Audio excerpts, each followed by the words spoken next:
ओम हस्ते पुष्पमाला पुष्पांजलि मुगोर्यात् ओम जदीयेन जवजन्तदेवास्त्वन्दरमानपमान्यासन्नादेहनाकमहिमाना स्वचन्द्रपूर्वेशाद्यासन्तदेवाः सेवन्तिकावकुलचम्पकवाटलाब्दे पुन्नागजादिकल्विल्लटसारपुष्पे विल्वप्रवालतुलसीदलमान्दरे त्वं बोधयाम जगदीश्वरि मे प्रसीद ये समन्पुष्पाञ्जलिं श्री भागवत महापुराण पुरुषोत्तमा नमः।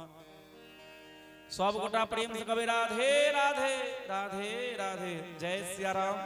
आओ आए हम सब गोटा कथा के मध्य कथा के दोसर पुष्प लव डॉक्टर बाला व्यासवन दास जी महाराज जी का सानिध्य में दुल्हा दुल्हन मंदिर के प्रांगण में बैस के अपनी सब कथा सुन रहल छी। आइ कथा के दोसर दिन है अपने सब गोटा के बहुत बहुत धन्यवाद। राधे राधे जय सिया राम। आई के कथा में जे गोटा अखन तक गेलौं अथवा जे गोटा आयब सब गोटा के बहुत बहुत धन्यवाद। सोशल मीडिया के माध्यम से जे गोटा कथा के सुन रहल छी अथवा बाद में सुनब उनको बहुत बहुत धन्यवाद। साधुवाद और आग्रह जे अपने सब गोटा शेयर जरूर कर दी, लाइक फॉलो करी। धन्यवाद। आओ आगे कथा को सजा दे। हर महादेव। आजू कथा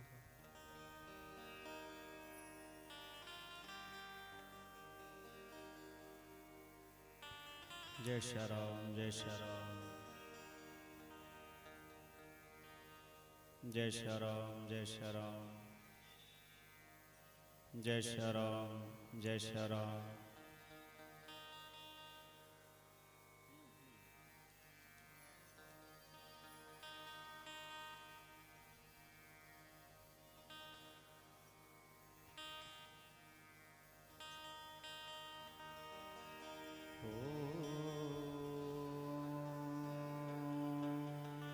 स्वस्ति श्री गणेशाय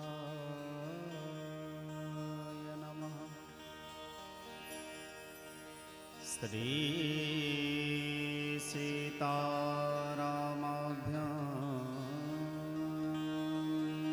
नमः।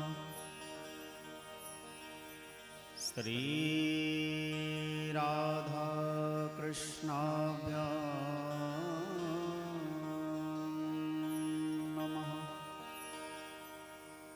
श्रीमद्भागवत महापुराण पुरुषोत्तमाय नमः। ध्येयं सदा परिभवघनमभीष्टदोहम् तीर्थास्पदं शिवविरञ्चिनुतं शरण्यम्।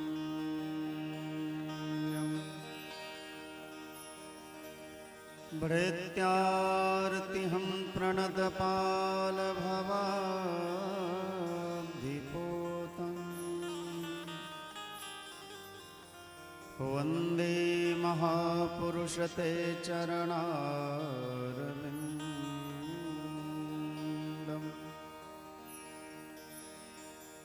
जन्माद्यस्य यतोऽन्वयादितरतश्चार्थे स्वभिज्ञः स्वराट्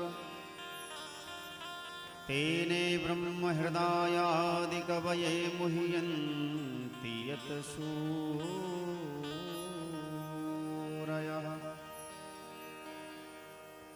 तेजो वारिमृदां यथा विनिमयो यत्र त्रिसर्गो मृषा धाम्ना स्वेन सदा निरस्तकुहकं सत्यं परं धीमहि।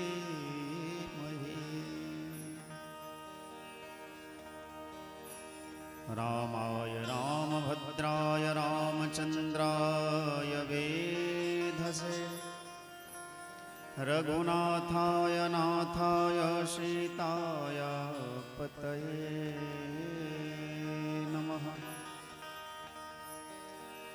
सीतानाथ समारंभां रामानन्दार्य मध्यमाम् अस्मदाचार्यपर्यन्तां वन्दे गुरुं परम्पराम्। नारायणं नमस्कृत्य नरं चैव नरोत्तमं देवीं सरस्वतीं व्यासं ततो जयमुदीरयेत्।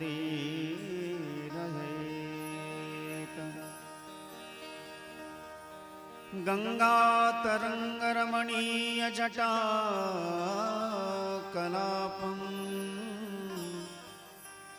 गौरी निरन्तरविभूषितवामभागम् नारायणप्रियमनङ्गमदापहारम् वाराणसीपुरपतिं भज विश्वनाथम्।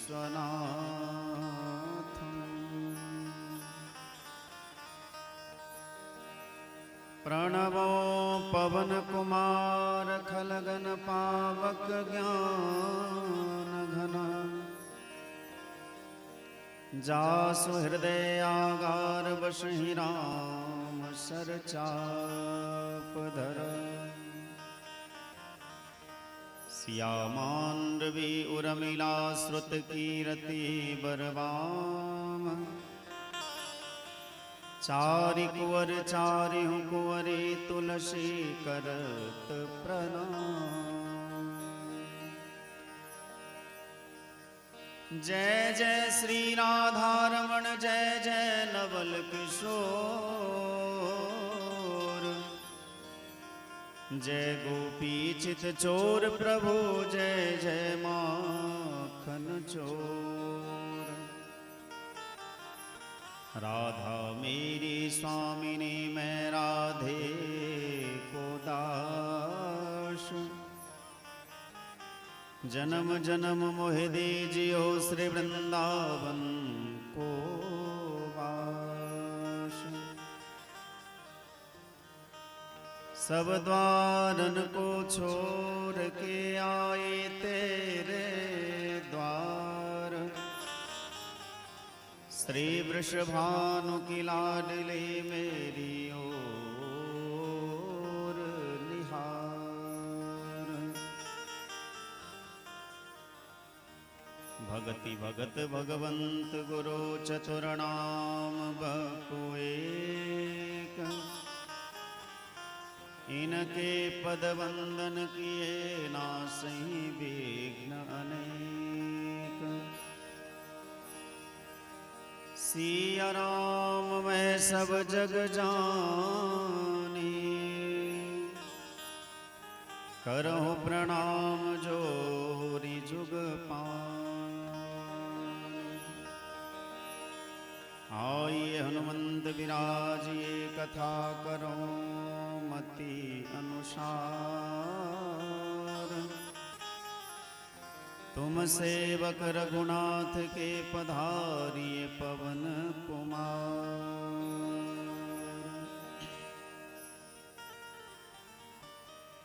बोलिए श्री सीताराम भगवान की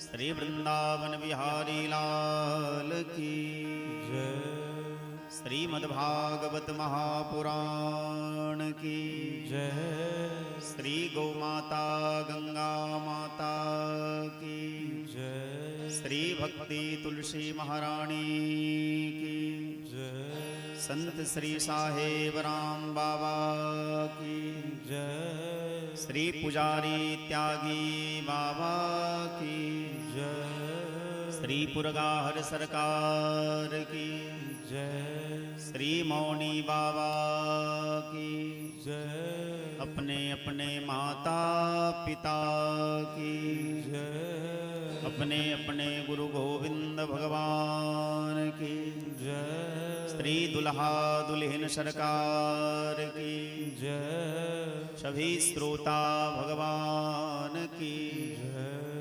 जय जय सीताराम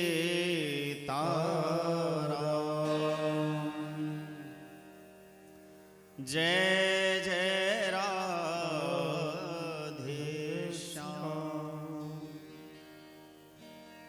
ओम नमः पार्वती पतये हर हर महादेव।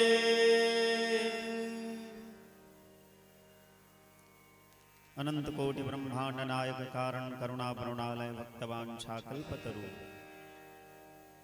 परम कृपालो परम दयालो परम भक्तवत्सल श्री सीताराम भगवान नंद नंदन श्याम सुंदर श्री राधा कृष्ण भगवान भगवान की वांगमयी मूर्ति श्रीमद् भागवत महापुराण श्री राम कथा भागवत कथा के रस रसिक श्री हनुमान जी महाराज कलि पावन अवतार श्रीमद् गोस्वामी तुलसीदास जी महाराज श्रीमद् भागवत महापुराण के रसिक श्रोता प्रवक्ता श्री सुखदेव भगवान श्री व्यासदेव भगवान प्रातस्मरणीय पूज्यपाद श्री सद्गुरुदेव भगवान मंच पर विराजमान आचार्य चरण वैष्णव चरण संगीतज्ञ श्री सीताराम दुल्हा दुल्हन भगवान के पवित्र प्रांगण में भागवती गंगा के पावन तट पर समुपस्थित सभी सुधी जनों को कथा प्रेमियों को भक्तिमयी माताओं बहनों को श्री सीताराम में जानकर श्रद्धा पूर्वक प्रणाम करता हूं।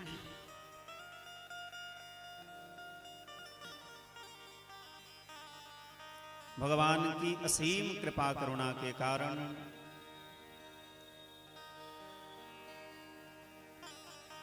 इस पवित्र मास में श्री सीताराम विवाह पंचमी महोत्सव के उपलक्ष्य में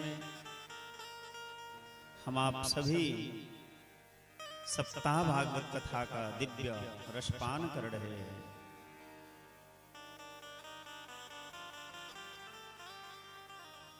जिस रस का पान करने से जन्म जन्मांतर के पापों का समूल नाश हो जाता है, वह दिव्य भागवत कथामृत का रसपान हम आप सभी मिलकर के कर रहे हैं। आज कथा के द्वितीय पुष्प लेकर के हम आप सभी यहाँ उपस्थित हैं। इस ध्वनि यंत्र के माध्यम से जहां तक मेरी आवाज जा रही है, लाइव प्रसारण के माध्यम से जो लोग इस कथा को सुन पा रहे हैं, सभी लोगों से निवेदन, एक क्षण के लिए भगवान के चरणों में अपने मन को लगा करके दिव्य नाम का गायन करें। चूंकि 24 घंटे में वही समय है, वही समय सुमंगल माना जाएगा, सुंदर माना जाएगा, जिस समय जिस काल में भगवान का स्मरण हो। चूंकि भगवान की स्मृति ही जीवन है और भगवान की विस्मृति जो है यही मृत्यु है। भगवान का यदि स्मरण कर रहे हैं, भगवान को याद कर रहे हैं, तो समझिए हम आप सभी जीवित हैं। और भगवान को यदि भूल गए, भगवान के नाम को भूल गए, तो समझिए उसी समय हमारी मृत्यु हो जाती है। भगवान का नाम लेना ही संसार का सबसे बड़ा सुख है, और भगवान के नामों का विस्मरण हो जाना ही संसार का सबसे बड़ा दुख है। इस भाव से हम आप सभी भगवान के सुंदर नाम का कीर्तन गाएं। आगे भगवान की कृपा।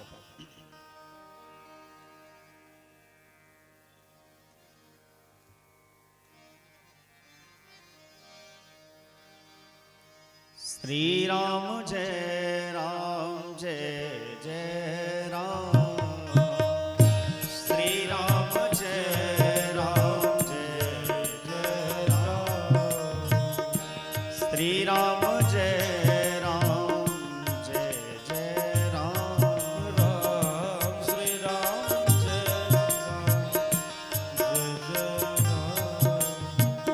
राम, श्री राम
पतित पावनी मां गंगा के पावन तट पर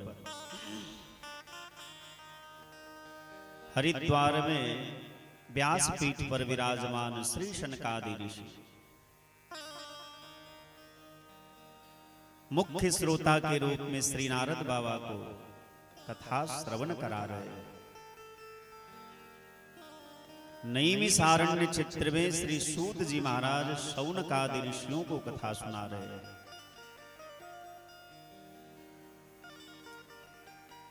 श्री शौनकादि ऋषियों ने पूछा सूत जी महाराज से, क्या भागवत की कथा सुनने से केवल ज्ञान भक्ति वैराग्य का उदय होता है अथवा पापियों के पापों का भी नाश होता है? क्योंकि जाने अनजाने में हमसे आपसे कई प्रकार के अपराध हो जाते हैं। अब मान लीजिए अभी आप कथा सुनने के लिए आ रहे होंगे और रास्ते में आपके पैर के नीचे कोई जीव दब के मर गया। आप तो धर्म करने के लिए आ रहे थे, लेकिन अनजाने में आपसे एक अपराध हो गया। आप रसोई बना रहे, उसमें कोई जीव आग में जल के मर गया आपके कारण। आप सब्जी अमनिया कर रहे हैं, काट रहे हैं, कोई जीव मान लीजिए कट गया अनजाने में, तो क्या ये पाप है? अवश्य है। चूंकि किसी को दुख देना इसी का नाम पाप है। हमारे द्वारा किसी को पीड़ा पहुंचती है, दुख होता है, यही पाप का स्वरूप है। और हमारे द्वारा किसी को सुख मिलता है, उसका लाभ होता है, यही धर्म है।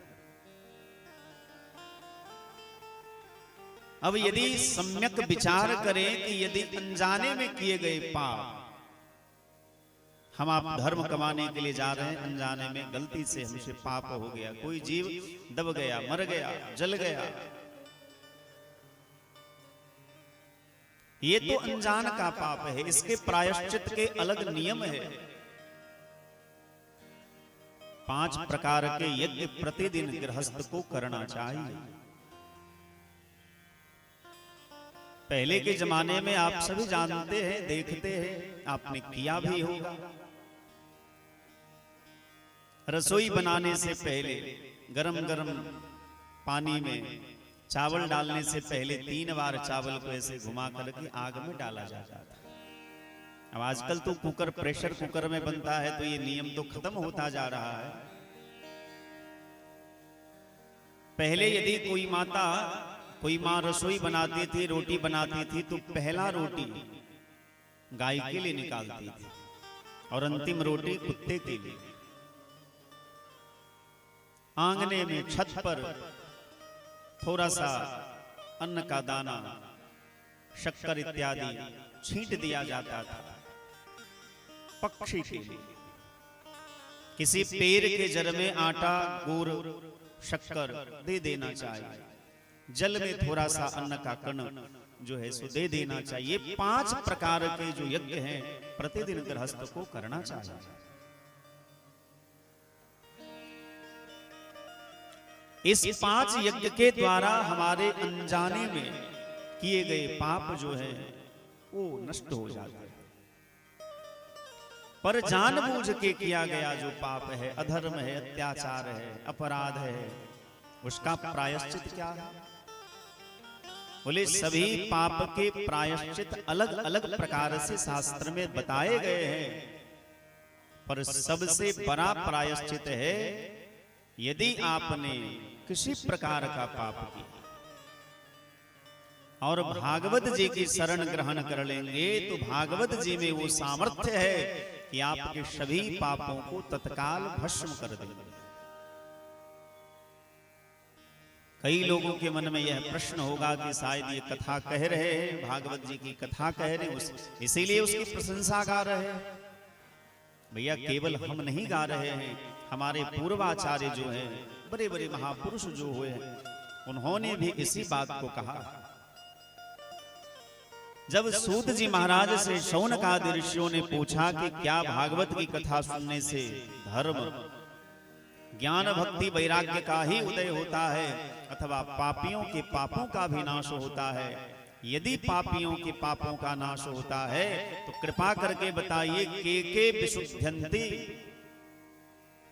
कथा सुन करके आज तक कौन कौन पवित्र हुए हैं? वदन्तु मह्यम, आप हमको बताइए। सूत जी महाराज मुस्कुरा करके कहते हैं, हे शौनकादि ऋषियों, मैं एक दो का नाम नहीं, हजारों का नाम गिनाऊंगा। बड़े से बड़े पापी, बड़े से बड़े अपराधियों का पाप नष्ट हो जाता है यदि वो भागवत जी की कथा श्रवण कर ले तो।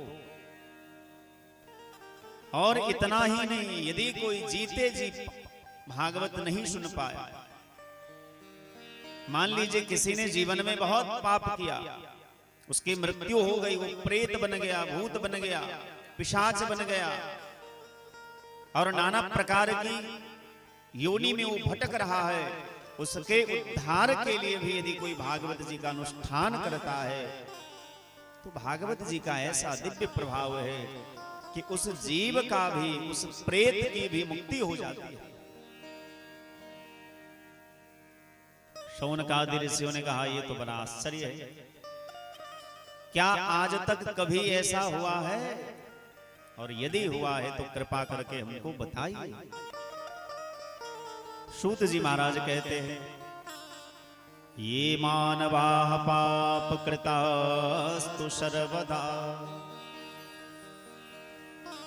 सदा दुराचाररता विमार्गगाः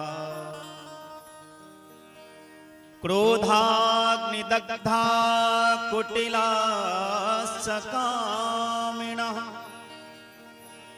सप्ताह यज्ञेन कलो पुनन्ति ते। श्री सूत जी महाराज कहते हैं, ये मानवाः, जो मानव, जो लोग पाप कृतास्तु सर्वदा, सदैव पाप करते हैं। ऐसा नहीं कि एक दो पाप किए बाकी पुण्य कर रहे हैं। पाप कृतास्तु सर्वदा, सदैव जो पापाचार में ही रमे रहते हैं। सदा दुराचार रता विमार्गगाः, जो दुराचारी हैं, जो सदैव पाप में ही लगे रहते हैं, जो गलत मार्ग पर चलते हैं, ऐसा पापी व्यक्ति भी क्रोधाग्नि दग्धा, जो क्रोध रूपी आग में जलते रहते हैं। मानो जो क्रोधी है, जो कामी है, जो लोभी है, जो लालची है,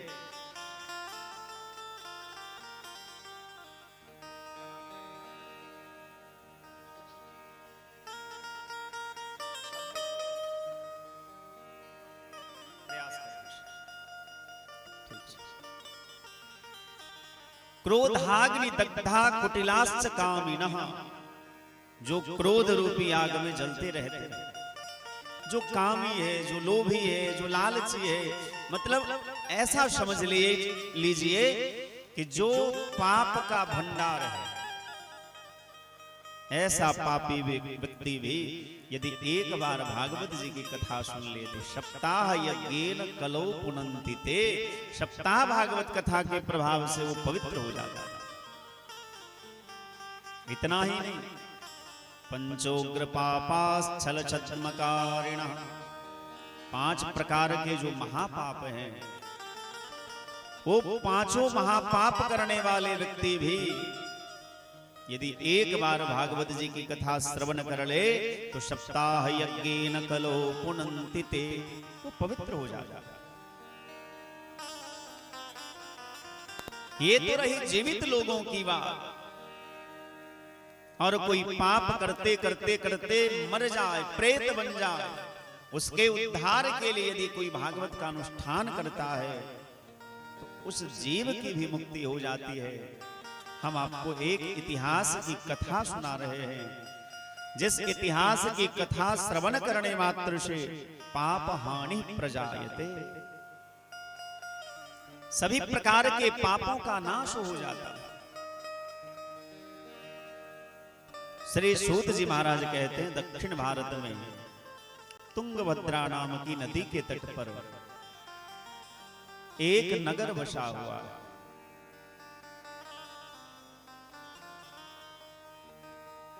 उस नगर का नाम है उत्तम नगर,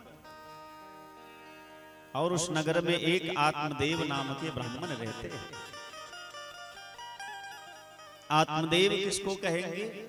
जो अपने अंदर ही परमात्मा का दर्शन करता है। ऐसे तत्ववेत्ता ब्राह्मण आत्मदेव उत्तम नगर में रहते हैं, जो बड़े धर्मात्मा है, सदाचारी है, वेद के बताए हुए मार्ग का अनुसरण करते हैं।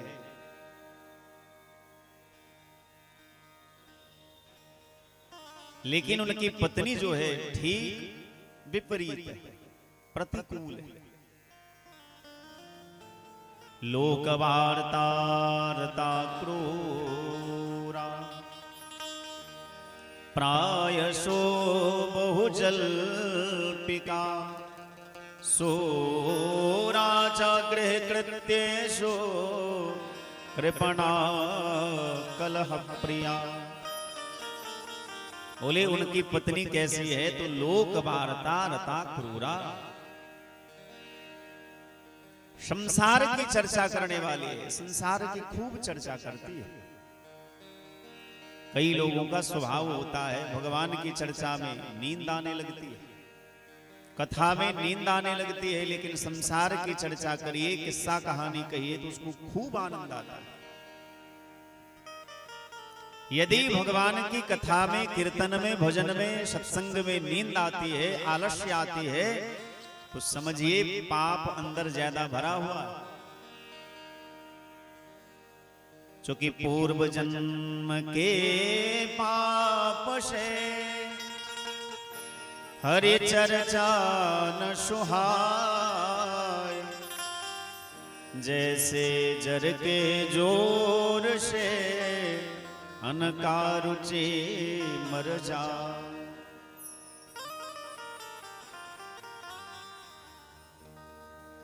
लोक वार्ता रता क्रूरा प्रायशो बहुजल्पिका।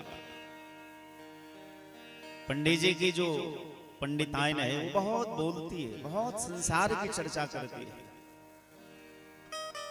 प्रायशो बहुजल्पिका सूराचा गृह कृत्येषु, और घर के काम करने में तो एकदम महारत हासिल की हुई है, घर का काम खूब करती है। लेकिन कृपणा कलह प्रिया, कृपण है, कंजूस है, कलह प्रिया है, झगड़ालू बहुत है। कई माताएं ऐसी होती है जिनको किसी से नहीं पटती, सबसे लड़ाई हो जाती है, कलह प्रिया है। विवाह हुआ, कई वर्ष बीते विवाह के, लेकिन एक भी संतान नहीं हुआ, न बेटा न बेटी, कुछ भी नहीं हुआ। पंडित जी बहुत उदास रहने लगे कि हमारे घर तो भूत प्रेत के जैसा हो गया। घर मकान दुकान को देखते थे, मन में विचार करते थे कि हमारा भोगने वाला तो कोई है नहीं, हमारे बाद इस धन का उपभोग कौन करेगा। बड़े उदास हो जाते थे।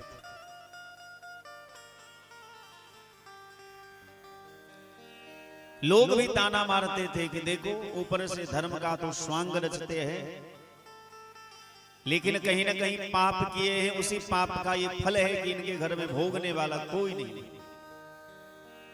न बेटा है न बेटी है। और तो और जिस गाय की ये सेवा करते हैं वो गाय भी बांझ पड़ी है, वो भी न बछड़ा दे रही है न बछिया दे रही है। तुलसी का बिरवा इनके हाथ से जो लगाया जाता है वो भी सूख जाता है। लोग ताना मारने लगे। पंडित जी बहुत उदास हुए, बहुत दुखी हुए। और भैया संसारियों के पास और कोई काम तो है नहीं, आपने कुछ अच्छा कर दिया तो लोग वाह वाह करने लगेंगे, और गलती से कुछ अपराध हो गया तो लोग ताना मारने लगेंगे। फिर आपकी अच्छाइयों को 2 मिनट में भूल जाएंगे, केवल ताना मारेंगे, अरे हम तो पहले से जानते थे ऐसा वैसा। ये लोगों का स्वभाव है। पंडित जी ने मन में विचार किया कि इससे बढ़िया लोगों के ताने सुनने से बढ़िया तो है कि मर जाए, लेकिन आत्महत्या करना पाप भी तो है। बहुत उदास हो जाते थे। एक दिन उदास होकर के घर छोड़ करके जंगल चले गए और जंगल में इधर उधर भटकने लगे। भटकते भटकते भटकते एक सरोवर के तट पर जाकर के बैठ गए। आंख से आंसू बह रहे थे, बड़े उदास होकर के बैठे हुए थे। मन में विचार कर रहे थे कि मेरे पूर्व जन्म का कितना ज्यादा पाप किया हुआ है कि घर में भोगने वाला कोई नहीं है। हमारे पितर हमसे दुखी हैं, पितृ से हमको मुक्ति नहीं मिलेगी। उसी समय दैव योग से एक महात्मा उस रास्ते से जा रहे थे। महात्मा ने देखा कि कोई ब्राह्मण है जो रो रहा है, बैठा है। भैया आज कल के जमाने में किसी के पास इतना समय नहीं कि आपसे जाकर के पूछे क्या बात है, क्यों दुखी है, क्यों परेशान है।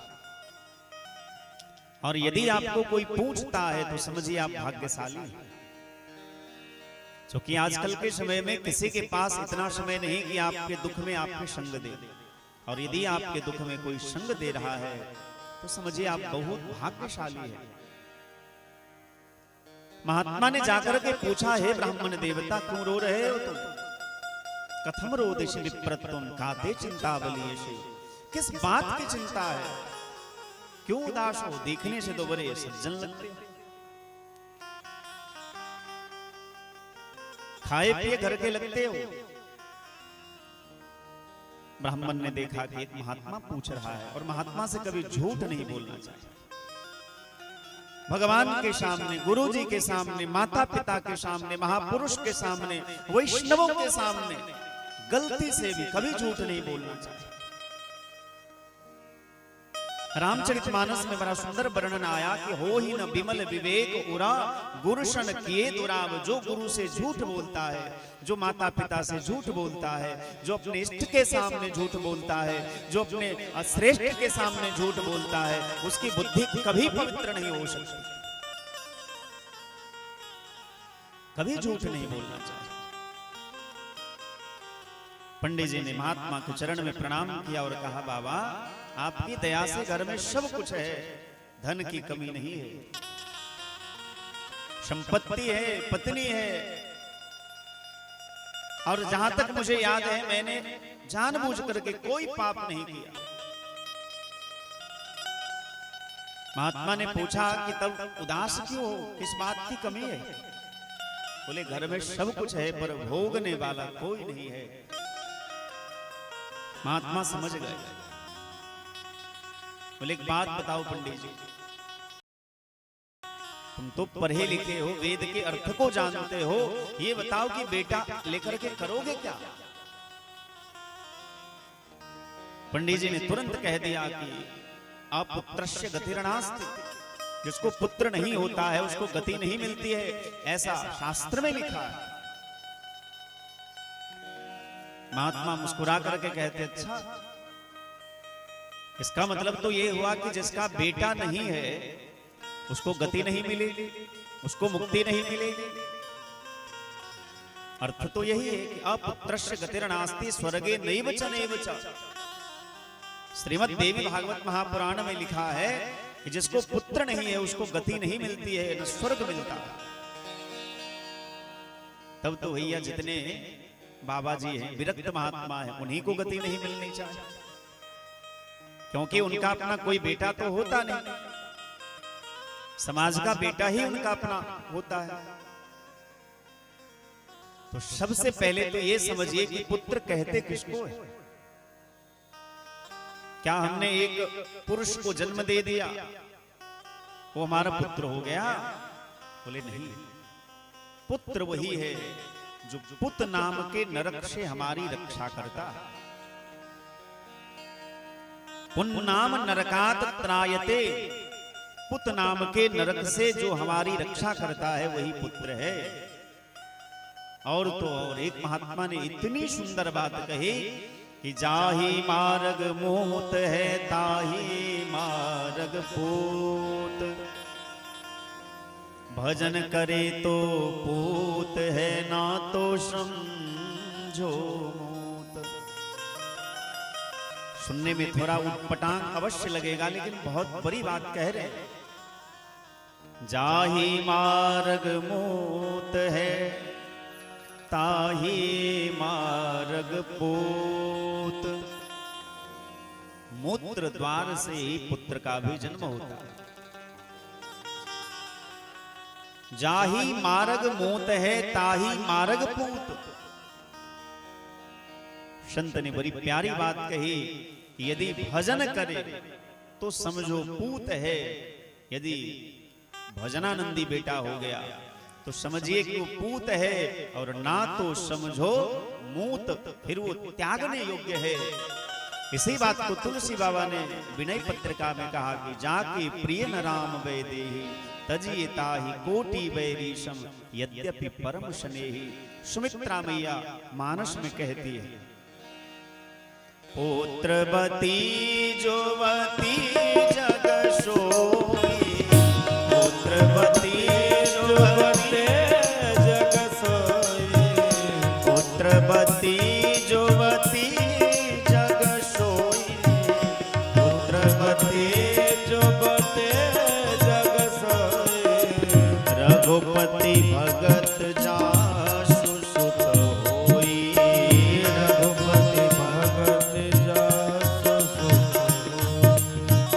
रघुपति भगत जासु सुत होई, रघुपति भगत जासु सुत।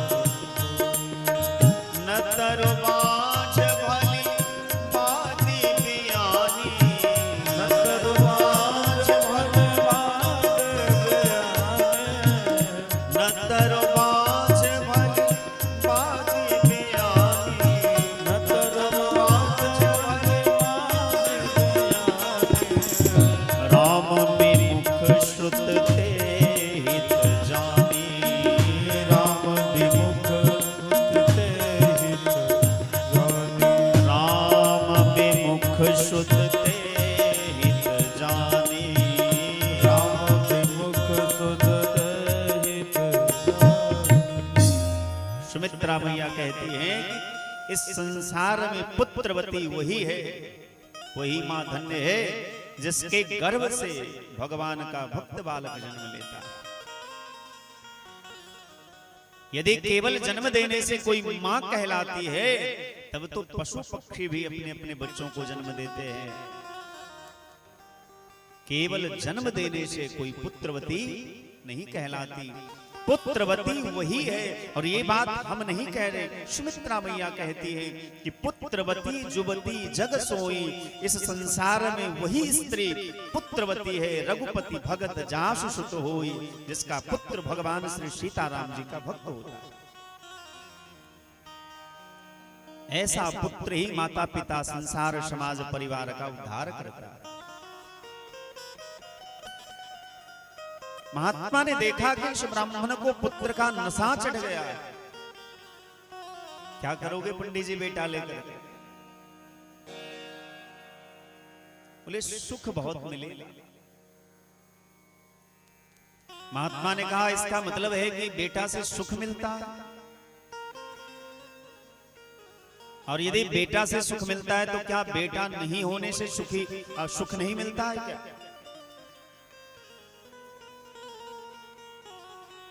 पंडित जी ये सब भ्रम की बात है। बेटा होना न होना इससे सुख का कोई लेना देना नहीं। सुख तो अंदर की चीज है। मान लीजिए आपके पास बेटा है, संपत्ति है, बिजनेस है, पैसा रुपया मकान दुकान सब कुछ है, पर अंदर यदि शांति नहीं है तो फिर भी आपको सुख नहीं मिलेगा। और यदि कुछ भी नहीं है पर अंदर संतोष है, शांति है, तो आप सुखी हैं। आप दुनिया के सबसे धनवान व्यक्ति है, सबसे सुखी व्यक्ति है। और रही बात सुख की, तो इस संसार में कोई सुखी है ही नहीं। न चेन्द्रस्य सुखम किंचन न सुखम चक्रवर्तिनः। महात्मा कह रहे हैं पंडित जी, इस संसार में सुखी कोई नहीं। न चेन्द्रस्य सुखम किंचन न सुखम चक्रवर्तिनः। न चक्रवर्ती सम्राट सुखी है, न इंद्र सुखी है, न ब्रह्मा सुखी है, कोई सुखी नहीं है। फिर सुखी कौन है? बोले सुखमस्ते विरक्तस्य मुनिरेकांत जीविनः। जो एकांत से भी महात्मा है, एकांत में रह करके जो भगवान का भजन करते हैं, जो एकांत से भी है, वही सुखी है। बाकी संसार में तो भैया कहीं सुख है ही नहीं। पंडित जी कहते हैं इसीलिए तो महात्मा को कोई अपना दुख नहीं सुनाता। कोई भी दुख सुनाइए तो महात्मा कहेंगे अरे भगवान की कृपा होगी, सब ठीक हो जाए, ज्यादा चिंता न करो, भगवान की कृपा से सब ठीक हो जाएगा। भगवान का नाम लीजिए, सत्संग करिए, कथा सुनिए, सेवा करिए, सब ठीक हो जाएगा। और बात भी भैया सत्य है, भगवान की सेवा से ही सब कुछ ठीक होता है, और दूसरा कोई चारा भी नहीं है। जो कुछ भी संसार में अच्छा हो रहा है, ये भगवान की कृपा से ही हो रहा है। आपको लगेगा, हमको लगेगा कि हमने ऐसा कर लिया, हमने वैसा कर लिया, पर सत्य बात यह है कि हम आप कुछ करने वाले हैं ही नहीं, केवल कठपुतली हैं। भगवान जब जिसको जैसा नचाते हैं। रामचरितमानस में एक प्रसंग आता है, नारद जी को थोड़ा अभिमान आ गया कि मैंने काम को जीत लिया, मैंने क्रोध को जीत लिया। तो भगवान ने तुरंत दिखा दिया कि आप कितना काम को जीते हैं, ये देख ही लीजिए। और जो नारद जी 1 घंटे पहले नारद जी के नाम की डंका बज रही थी संसार में कि इन्होंने काम क्रोध दोनों को जीत लिया, 1 घंटे के बाद एक विश्व मोहिनी के पीछे दौड़ते हुए नजर आया। तो भैया भगवान की माया को कोई नहीं समझ सकता। भगवान कब किसको कैसा बना देते हैं, ये सिर्फ ठाकुर जी जानते हैं, ना हम जानते हैं, ना आप जानते हैं। आज भगवान की इच्छा है तो मैं यहां बैठा हूं, कल भगवान की इच्छा होगी तो मैं वहां बैठूंगा। और इसी बात को भगवान शिव ने मैया पार्वती से बड़ा सुंदर कहा है। बोले बिहसी महेश तब ज्ञानी मूढ़ न कोई। इस संसार में न कोई ज्ञानी है, न कोई मूढ़ है। पार्वती जी ने पूछा अच्छा फिर? शिव कहते हैं जेहि जस रघुपति का रही जवाब। भगवान जब जिसको जैसा बनाना चाहते हैं वैसा बना देते हैं। इसीलिए कभी किसी बात का अभिमान नहीं करना चाहिए।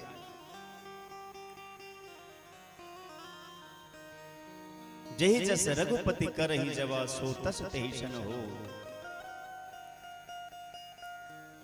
महात्मा कह रहे हैं सुखमस्ति विरक्तस्य। इस संसार में केवल विरक्त महात्मा को ही सुख है, जो एकांत में बैठा है, जिनको संसार में बहुत लेना देना किसी से नहीं है। भैया जितना मतलब रखिएगा आपको उतना दुख होगा। इसका मतलब ये भी नहीं कि लोगों से मतलब रखना छोड़ दो, लोगों से मतलब तो रखना चाहिए, लेकिन केवल उतना जितना उचित है, जिससे आपका काम बन जाए उतना मतलब ही रखिए। ज्यादा मतलब रखिएगा तो एकांत में बैठ करके बहुत सुख मिलेगा। चूंकि सुखमस्ति विरक्तस्य मुनिरेकांत जीविनः। एकांत से भी जो महात्मा है वही सुखी है। और ऐसे भी पंडित जी आपके भाग्य में पुत्र का सुख नहीं लिखा है।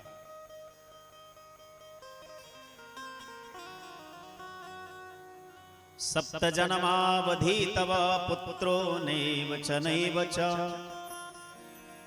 पंडित जी आप इस जन्म की बात छोड़ दीजिए, 7 जन्म तक आपको पुत्र का सुख नहीं लिखा है। 7 जन्म तक आपको पुत्र का सुख नहीं मिलेगा। पंडित जी कहते हैं महात्मा जी अब आपको ब्रह्महत्या का पाप लगेगा। क्यों भैया, क्या किया हम? बोले किया नहीं, अब होने वाला है। मुझे तो केवल इस जन्म के बारे में पता था कि बेटा नहीं है तो मैं दुखी था, पर आपने तो 7 जन्म की कुंडली हमको बता दी कि 7 जन्म तक पुत्र का सुख नहीं मिलेगा, और आपने मेरे दुख को 7 गुना बढ़ा दिया। इसीलिए अब जी करके भी क्या फायदा, ऐसे भी तो हम मरने ही वाले थे, आपने हमारे दुख को 7 गुना बढ़ा दिया, तो आज ही मर जाते हैं, अभी मर जाते हैं। मैं आपके चरण में सिर पटक पटक के मरूंगा और आपको ब्रह्महत्या का पाप लगेगा। महात्मा तो बड़े धर्म संकट में पड़ गए, विचार करने लगे, हे भगवान, हम तो आए थे कि चलो बेचारा रो रहा है तो इसका दुख दूर कर देंगे, समझा बुझा देंगे, भगवान के भजन में लगा देंगे। ये तो बेटा का, इसके ऊपर तो बेटा का भूत सवार है, और विधाता की विडंबना देखो कि इसके भाग्य में पुत्र का सुख लिखा नहीं।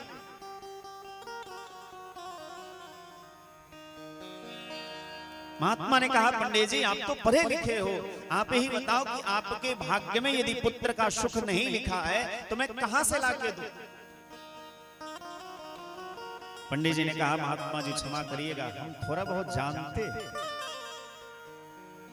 जो न करे लकीर सो करे फकीर। यदि किसी महात्मा की कृपा हो जाए, कोई सिद्ध महापुरुष की कृपा हो जाए, किसी संत की कृपा हो जाए, तो भगवान भी अपनी लेखनी को मिटा देते हैं। मंत्र महामनि विषय ब्याल के मेटत कठिन को अंग भाल के।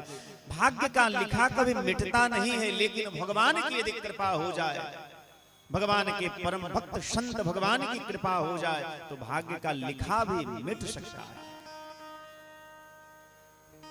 महात्मा समझ गए कि ये है सत्संगी। भगवान नारायण का स्मरण करके एक फल निकाल करके भगवान का नाम लेकर के पंडित जी के हाथ में दिया। पंडित जी आपके भाग्य में पुत्र का सुख लिखा नहीं है, लेकिन आप हठ कर रहे हैं, और आपका विश्वास देख करके मैं भगवान का स्मरण करके ये फल आपको दे रहा हूं। भगवान की यदि कृपा होगी तो आपको एक पुत्र होगा। और जब कोई महात्मा भैया इस प्रकार से कह देते हैं तो भगवान भी चुप हो जाते हैं, चल कोई बात नहीं। अच्छा ऐसा क्यों करते हैं भगवान, ऐसा क्यों करते हैं?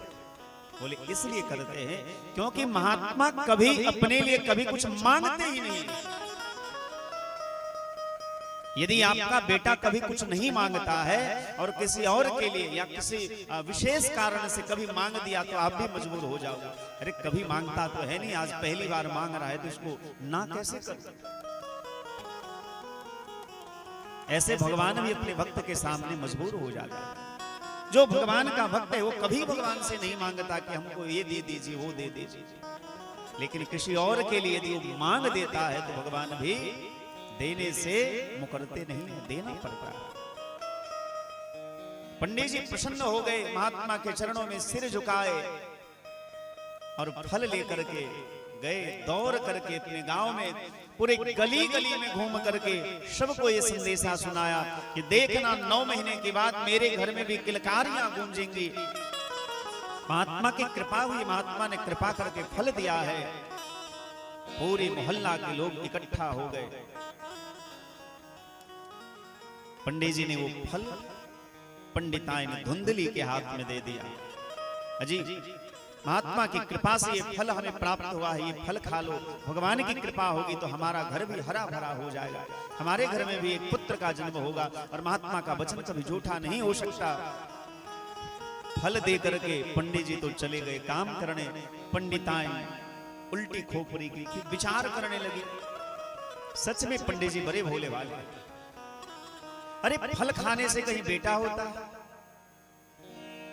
इतने देर में एक माता जी दौड़ करके आई और समझाने लगी, बहन शुभ समय है, ऐसा अशुभ बात न करो, महात्मा के ऊपर विश्वास रखो, भगवान के ऊपर विश्वास रखो। यदि विश्वास होगा तो फल अवश्य मिलेगा, क्योंकि विश्वास हो फलदायक। हम में से, आप में से किसी ने आज तक नहीं देखा कि पत्थर में भगवान है, पर हमारा विश्वास है, इसीलिए हम पत्थर के सामने जाकर के झुकते हैं। हमारा विश्वास है कि तुलसी वृक्ष में भगवान का वास होता है, इसीलिए वहां भगवान मिल जाते हैं, हम वहां झुकते हैं। यदि विश्वास है तो भगवान हर जगह है, और विश्वास नहीं है तो मंदिर में भी भगवान आपको दिखाई नहीं देंगे।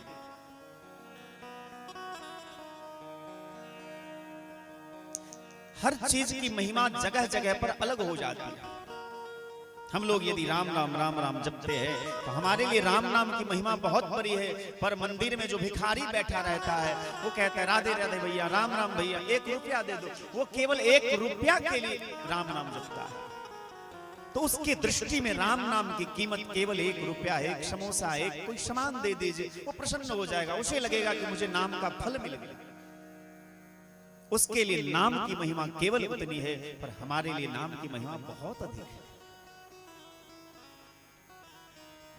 पंडिताइन कहते हैं कि यदि मैंने फल खा भी लिया और मान लो कि महात्मा की कृपा से मैं गर्भवती हो भी गई, हमने सुना है कि गर्भवती स्त्री का देह भारी हो जाता है, पेट भारी हो जाता है, भोजन कम हो जाता है। एक बहन जी समझाने लगी कि बहन खा ले फल। धुंधली कहती है कि फल खा लूंगी पेट बड़ा हो जाएगा, फिर भोजन कम हो जाएगा तो मेरा शरीर भी कमजोर हो जाएगा, और यदि मैं कमजोर हो गई तो बहन तुम ही बताओ, रोज रोज जो तुम लोगों से लड़ती हूं झगड़ती हूं, वो लड़ाई झगड़ा का आनंद कैसे आया। इसीलिए मैं फल खाने वाली नहीं। एक बहन समझा करके थक गई, जब धुंधली ने फल नहीं खाया तो वो बेचारी तो चली गई। एक दूसरी बहन समझाने लगी, अरे बहन ऐसी बात नहीं करते, फल खा लो भगवान की कृपा होगी, 9 महीने की तो बात है, तुम्हारे घर में भी किलकारियां गूंजेंगी, छोटे छोटे बच्चे तुम्हारे घर में घूमेंगे। धुंधली कहती है कि यदि मैं गर्भवती हो गई, मेरा देह, मेरा पैर सब भारी हो जाएगा, और उसी समय कहीं भूकंप आए तो जो हल्के फुल्के लोग हैं, जिनका चेहरा हल्का फुल्का है, वो तो भाग जाएंगे, वो अपने आप को बचा लेंगे, लेकिन मैं तो कहीं नीचे गिर गई तो मैं तो मर जाऊंगा। इसीलिए बहन मेरी बात मानो तो बंध्या बा विधवा नारी सुखनी चेत में मते। इस संसार में सुखी स्त्री वही है जो बांझ है अथवा विधवा। लेकिन ध्यान देकर के सुनिए, ये भागवत जी का शब्द नहीं है, ये भागवत की आज्ञा नहीं है, ये एक उल्टा स्त्री कह रही है। जैसे कुछ दिन पहले एक चौपाई को लेकर के सोशल मीडिया पर बहुत बड़ा संग्राम छिड़ गया था। ढोल गवार शूद्र पशु नारी सकल तारणा की अधिकारी। कई आत्मताई लोग रामचरितमानस को जला भी दिए कि तुलसी बाबा ने भेदभाव किया, जात पात की बात की, ऐसे ग्रंथ का सम्मान हम नहीं करते। लेकिन उन लोगों को ये पता ही नहीं कि ढोल गवार शूद्र पशु नारी कह कौन रहा, ये समुद्र कह रहा है, ये तुलसी बाबा नहीं कह रहे, राम जी नहीं कह रहे। जब समुद्र की प्रार्थना राम जी ने 3 दिन तक की और समुद्र फिर भी भगवान को रास्ता नहीं दिया, तो धनुष बाण लेकर के भगवान खड़े हो गए। लक्ष्मण बाण सरासन आनो, सोसों बारिद विषक कृषानो। चूंकि 60 सन विनय कुटिल सन प्रीति, सहज कृपन सन सुंदर नीति, ममता रत सन ज्ञान कहानी, अति लोभी सन बिरत बखानी, क्रोधी समकामी हरि कथा, ऊसर बीज बये फल जथा। तब समुद्र प्रकट हुआ और भगवान से निवेदन करने लगा कि सरकार आपने बहुत बढ़िया किया, आपने बहुत बढ़िया किया, मुझ जैसे मूर्ख को शठ को आपने दंड दिया। चूंकि मैं दंड देने के लायक ही हूं, मुझे दंड मिलना चाहिए। और वही समुद्र ने कहा कि ढोल गमार शूद्र पशु नारी सकल तारणा के अधिकार। मैं गवार हूं, मुझे दंड मिलना चाहिए। पर कई लोगों ने अर्थ का अनर्थ करके हमारे धर्म के ऊपर, हमारे आचार्यों के ऊपर कई प्रकार की गलत टिप्पणी करने लगे। भैया हाथ जोड़ करके प्रार्थना करते हैं, जब तक किसी विषय वस्तु को भली भांति न जान लो तो हमारा ये अधिकार नहीं है कि हम किसी की समीक्षा कर, बिना समीक्षा किए उसके ऊपर गलत टिप्पणी करें।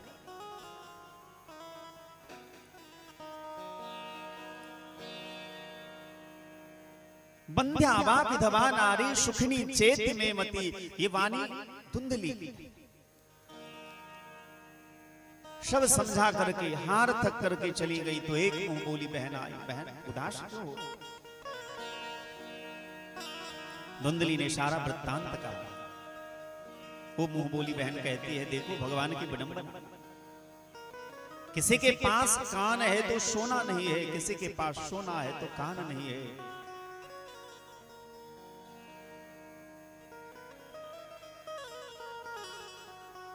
हमारे गर्भ में जो भी बालक पल रहा है वो बालक मैं तुम्हें ला करके चुपके से दे दूंगी, उसके बदले तुम मुझे धन दे देना, तुम्हारा भी काम बन जाएगा हमारा भी काम बन जाएगा, हमें धन मिल जाएगा तुम्हें बेटा मिल जाएगा। रही बात इस फल की तो तुम्हारे घर में एक गाय भी तो है जो बांझ है,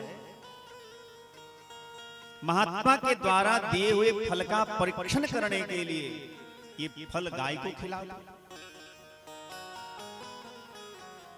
और रही बात पंडित जी की, तो पंडित जी तो हैं भोले भाले, सीधे साधे हैं, उनको पहला फुसला करके मना ले कि मैं गर्भवती हूं। मुंह बोली बहन ने इस प्रकार से उनको वचन दिया और चली गई। कुछ दिन के बाद, महीने 2 महीने के बाद धुंधली नाटक करने लगी कि मैं गर्भवती हूं, कभी कभी मुंह मिचलाना, गिर जाना।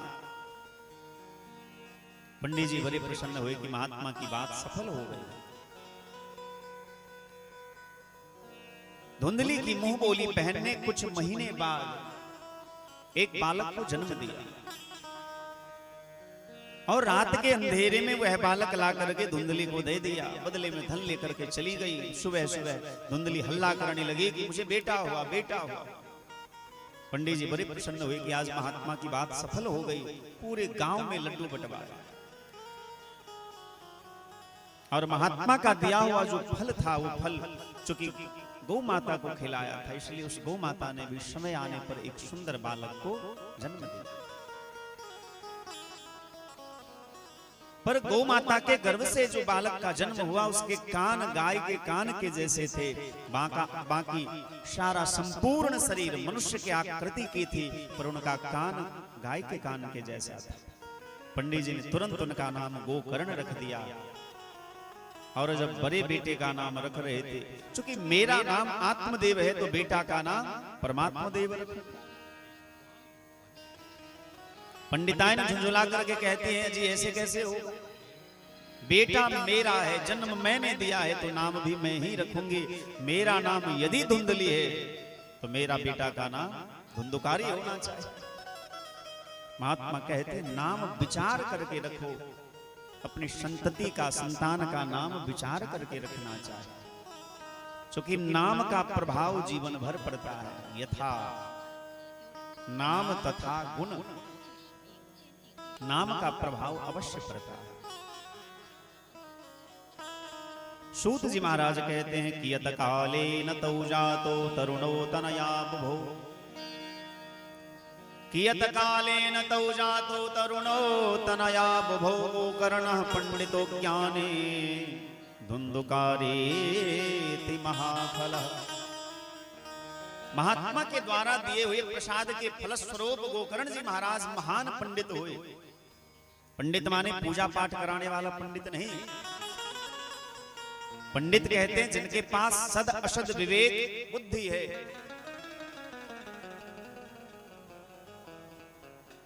सद असद का ज्ञान जिनके पास है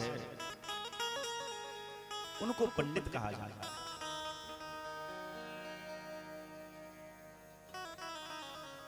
दोनों बेटा धीरे धीरे बड़ा हुआ,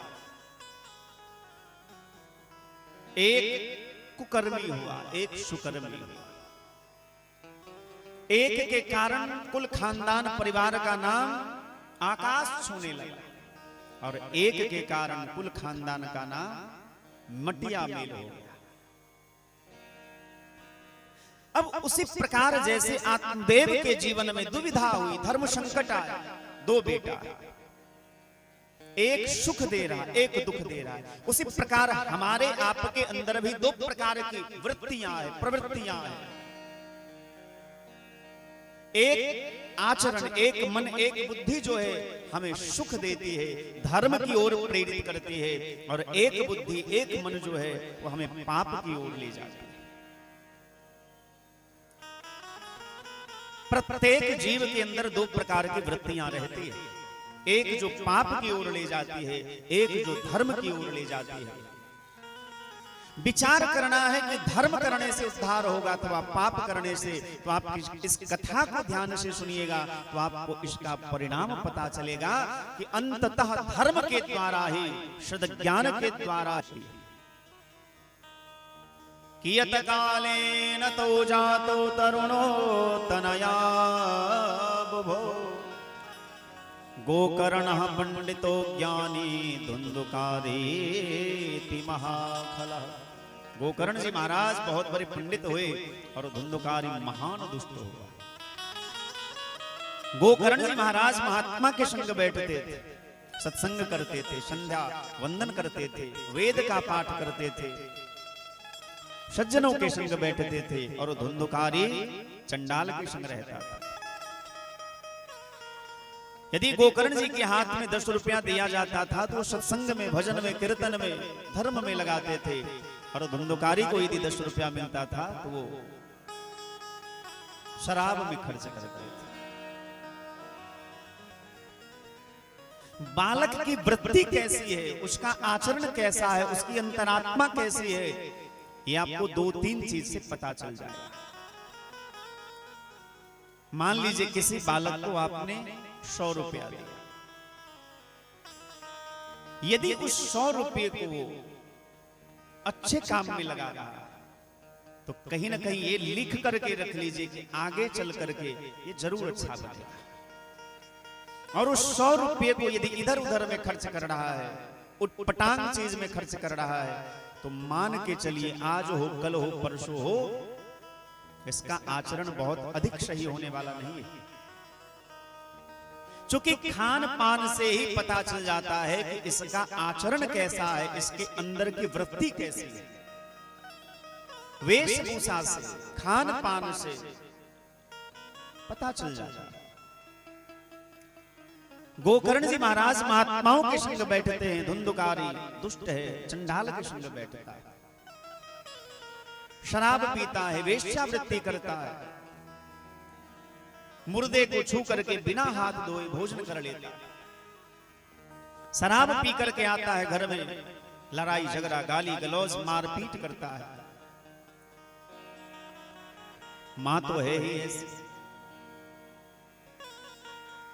लोक बाणता रता क्रूरा प्रायशो बहुजल्पिका। धुंधली तो है ही कलह प्रिया, धुंधली को अच्छा लगता है कि बेटा बहुत अच्छा काम कर रहा है, लेकिन पंडित जी बहुत दुखी है, बहुत परेशान है।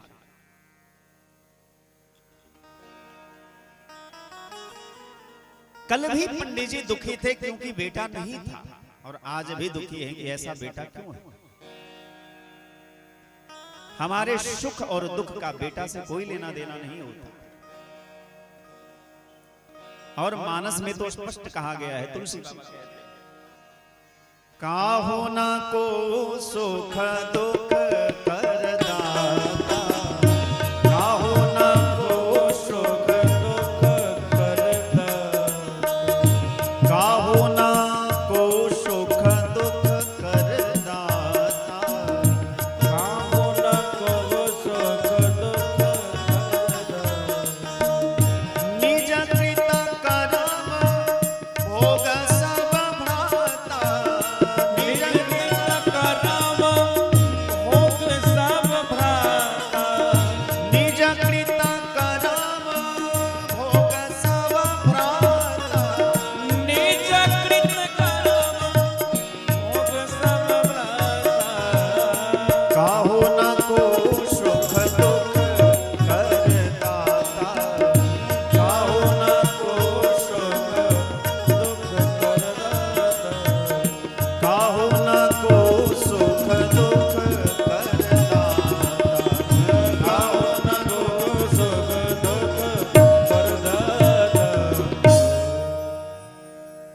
उनको सुख दुख कर दाता। हमको लगता है कि हमको अमुक आदमी ने दुख दे दिया, अमुक आदमी के कारण हम सुखी हो गए, अमुक आदमी के कारण हम दुखी हो गए। ये हमारी अज्ञानता है। चूंकि संसार में न कोई किसी को सुख दे सकता है, न कोई किसी को दुख दे सकता है। प्रत्येक जीव अपने किए हुए कर्मों का फल ही सुख दुख के रूप में पाते हैं।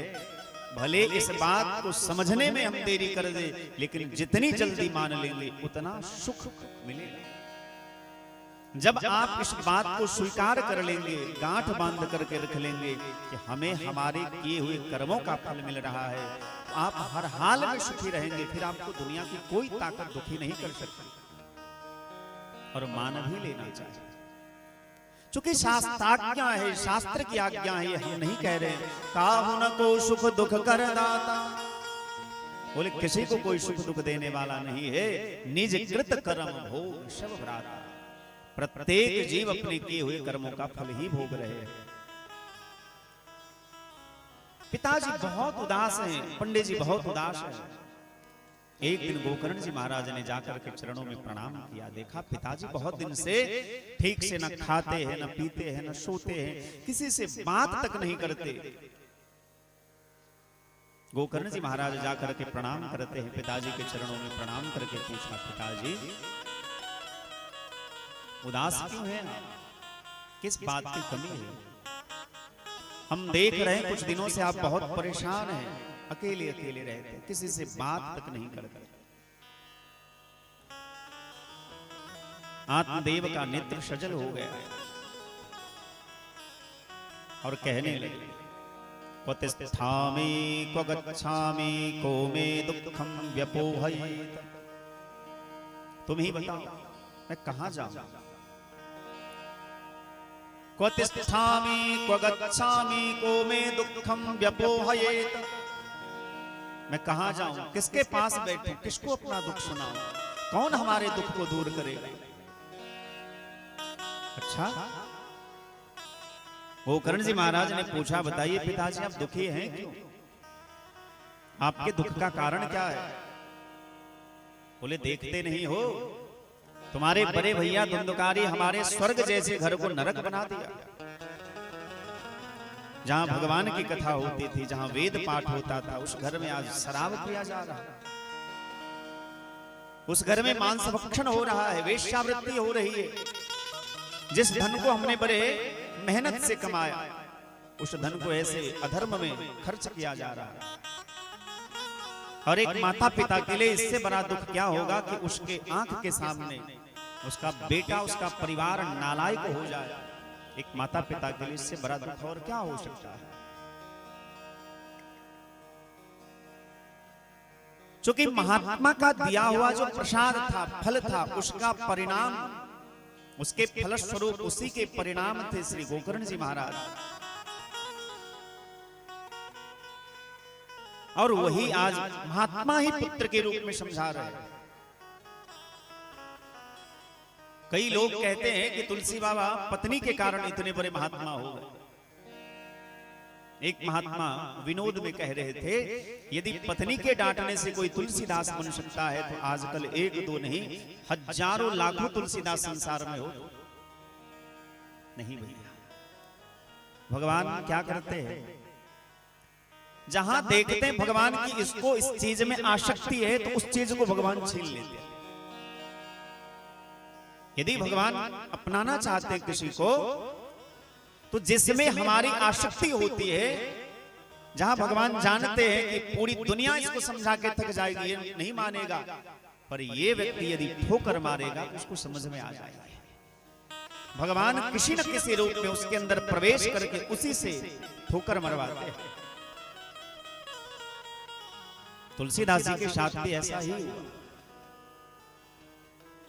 चूंकि पत्नी में उनकी बहुत आसक्ति थी और भगवान चाहते थे कि इनके द्वारा बहुत बड़ा उपकार हो संसार का। होगा कैसे? पत्नी में आसक्ति है तो इतना बड़ा उपकार कैसे हो सकता है? तो भगवान पत्नी के अंदर ही प्रवेश करके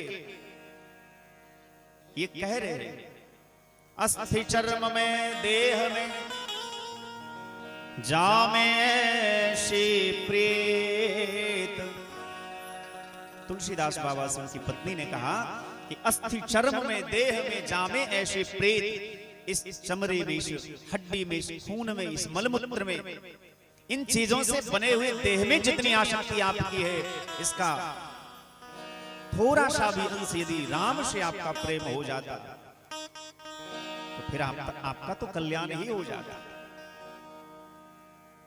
ये कह कौन रहा है? संसार के दृष्टि में भले तुलसी बाबा की पत्नी कह रही है, पर उनके अंदर साक्षात गुरुदेव भगवान, साक्षात परमात्मा बैठ करके उनकी पत्नी के द्वारा उनकी वाणी से कहलवा रहे हैं।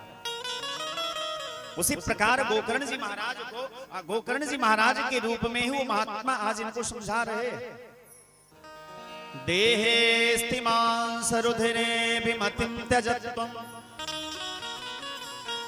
जाया सुतादिषु सदा ममतां विमुञ्च, पश्यानिशं जगदिदं क्षणभङ्गनिष्ठं, वैराग्यरागरसिको भवभक्तिनिष्ठः। गोकर्ण जी महाराज ने देख लिया कि पिताजी को आसक्ति। तुलसी बाबा मानस में कहते हैं,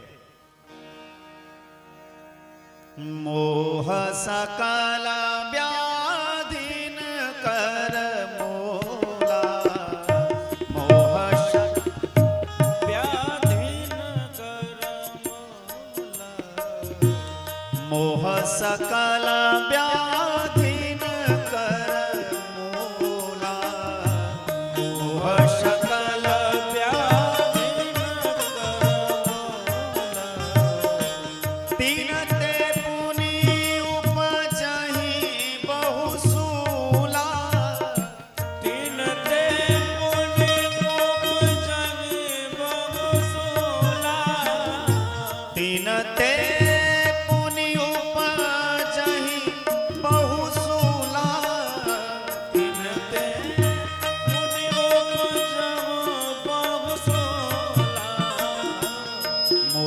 सकल व्याधिन कर मूला, मोह सकल व्याधिन कर मूला, मोह सकल व्याधिन कर मूला, मोह सकल व्याधिन कर।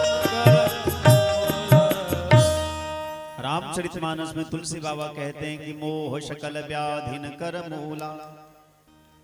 प्रत्येक दुख, प्रत्येक व्याधि के मूल कारण हमारा मोह है।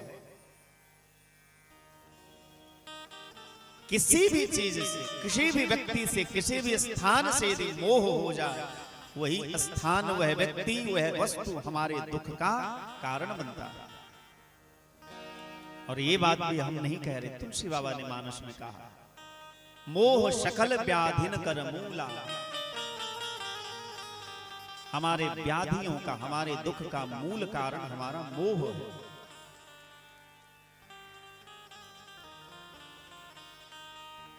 गोकर्ण जी महाराज ने कहा, पिताजी आपको देह से मोह है। और ये देह क्या है? अस्थि से, चमड़े से, खून से बना हुआ है। और ये देह अनित्य है, इसलिए देह से पहले तो आसक्ति छोड़ी। देहेस्तिमांस रुधिरे विमतिं त्यजत्वम्। और जब देह से आपकी आसक्ति नहीं होगी, तब देह के जो रिश्ते नाते वाले हैं, चाहे वो बेटा हो, बेटी हो, पत्नी हो, पति हो, माई हो, बाप हो, उससे स्वाभाविक आप उनसे स्वाभाविक रूप से अनासक्त हो जाए, आपकी आसक्ति छूट जाएगी। देहेस्तिमांस रुधिरे विमतिं त्यजत्वम्, जाया सुतादिषु सदा ममतां विमुञ्च, पश्यानिशं जगदिदं छन्नभङ्गनिष्ठं, वैराग्यरागरसिको भवभक्तिनिष्ठः। और पिताजी मोह को छोड़ करके आसक्ति को छोड़ करके वैराग्य राग रस को भव भक्ति निष्ठा, वैराग्य राग रसिक बनिए। वैराग्य माने भगवान के चरणों में विशेष अनुराग हो जाना ही विराग का स्वरूप है। अथवा संसार से अनासक्ति हो जाना, संसार से आसक्ति का हट जाना ही वस्तुतः विराग का रूप है।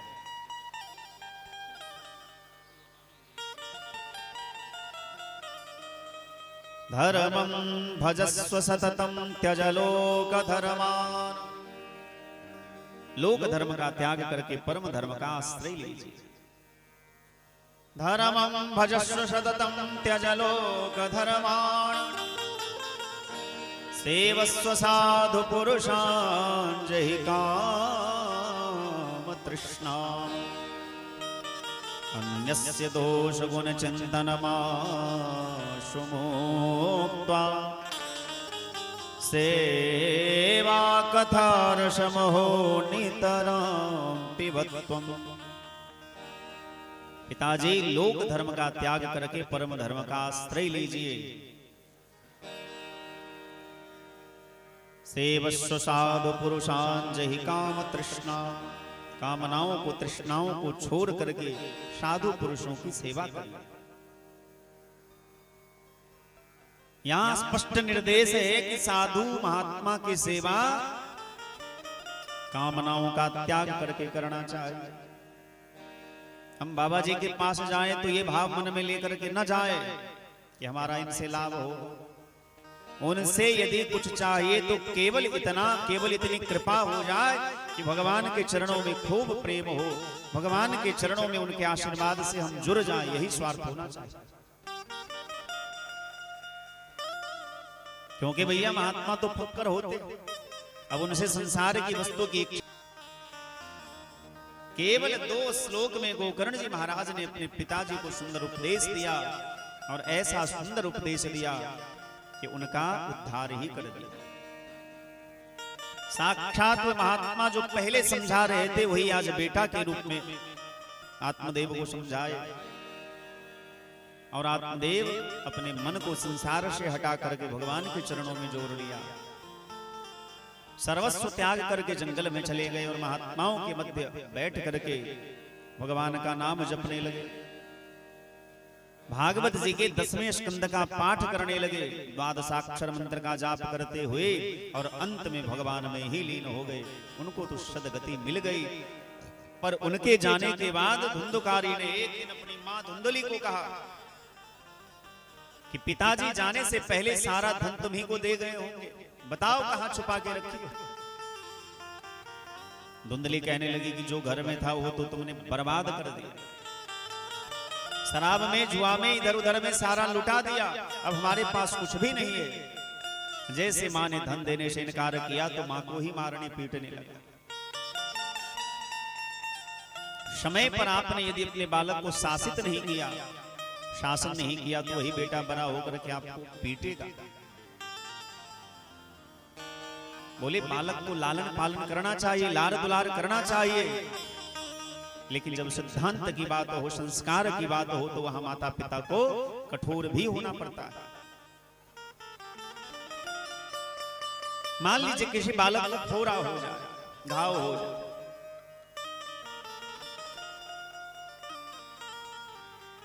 और उस फोड़ा को रहने दिया जाए, चूंकि उसको चीरा जाएगा तो बच्चा रोए, उसे दर्द हो।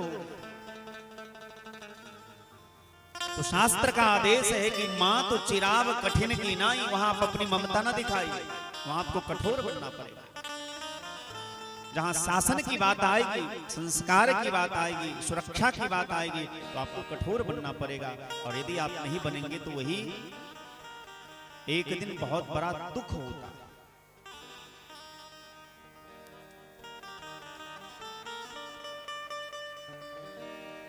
धुंधुकारी अपनी मां को ही मारने लगा।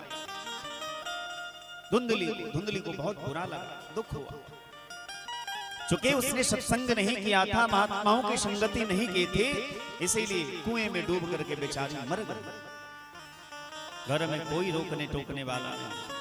गोकर्ण जी ने देखा कि अब तो हम दो लोग बचे और इस दुष्ट के साथ रहना हमारे लिए बहुत बड़ा।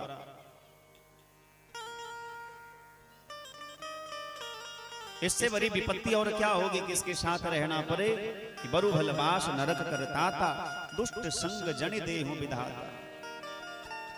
गोकर्ण जी महाराज ने कहा कि भैया तुम्हारी आज्ञा हो तो हम कुछ दिन के लिए तीर्थ यात्रा करने चले जाएं। धुंधुकारी ने कहा हाँ, इससे बढ़िया और क्या होगा। गोकर्ण जी तीर्थ यात्रा करने चले गए। घर में केवल धुंधुकारी, आगे पीछे कोई रोकने टोकने वाला था नहीं। 5-5 गणिका को ला करके घर में रख दिया। उसके साथ रमन करने लगा, विषय भोग करने लगा। और जब घर में धन का अभाव हुआ तो चोरी करने लगा।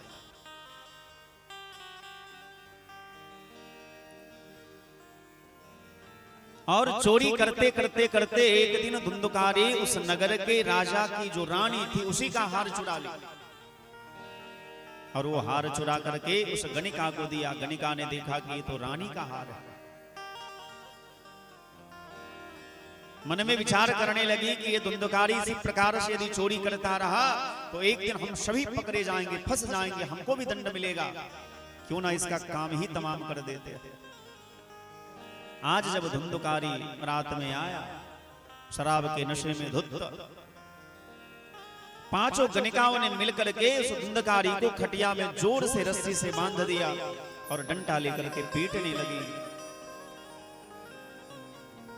धुंधुकारी चिल्लाया, देखा कि जोर से ये हल्ला कर रहा है तो तप्तांगार समूहांश तन मुखे च विचक्षिपो अग्नि ज्वालाति दुखेन व्याकुलो निधनम गता। आग का गोला लेकर के उसके मुंह में ठूंसने लगी और ऊपर से पीटने लगी। वो बेचारा ना रो पाया, छटपटा करके मर गया।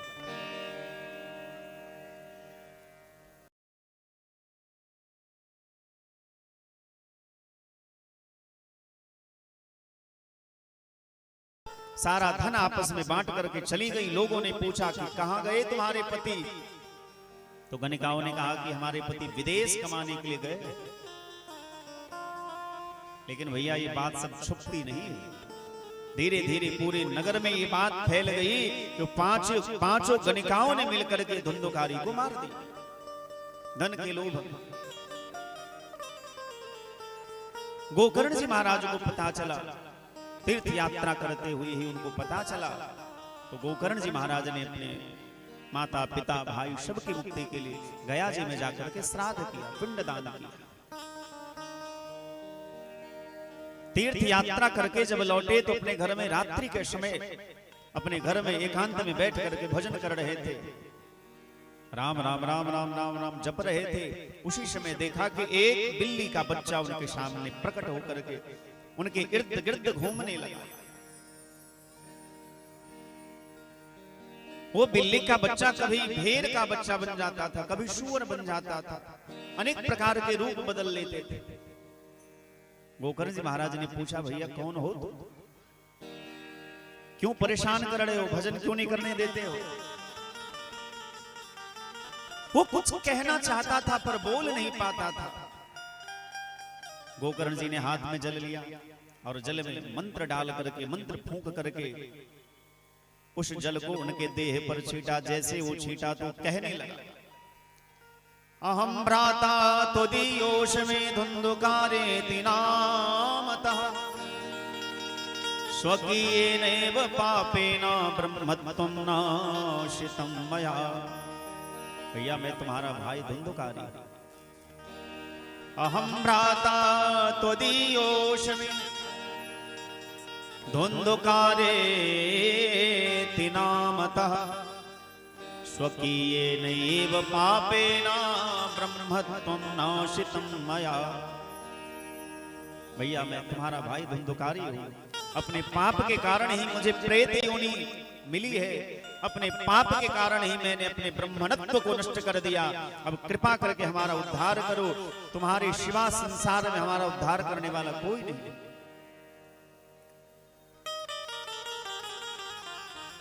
धुंधुकारी की बात को सुनकर के गोकर्ण जी ने कहा कि भैया हमें पता चला 5-5 गणिकाओं मार दिया, धरती में गाड़ दिया, तुम्हारी मुक्ति नहीं हुई, इसीलिए तो गया जी में जाकर के हमने पिंडदान किया, श्राद्ध किया, फिर भी तुम्हारी मुक्ति नहीं हुई। धुंधुकारी कहता है कि मैं कोई सामान्य पापी नहीं हूं, मैंने बहुत बड़ा पाप किया है, हमारा उद्धार करो।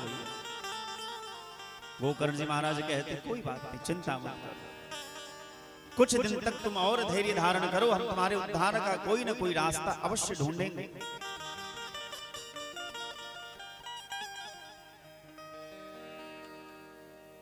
प्रातः काल के समय में गोकर्ण जी महाराज भगवान सूर्य नारायण को प्रणाम करके पूछते हैं, हे सूर्य नारायण भगवान, आप तो सब कुछ जानते हैं, सबके कर्मों के साक्षी के रूप में आप ही माने जाते हैं, आप ही कृपा करके बताइए कि धुंधुकारी का उद्देश्य होगा।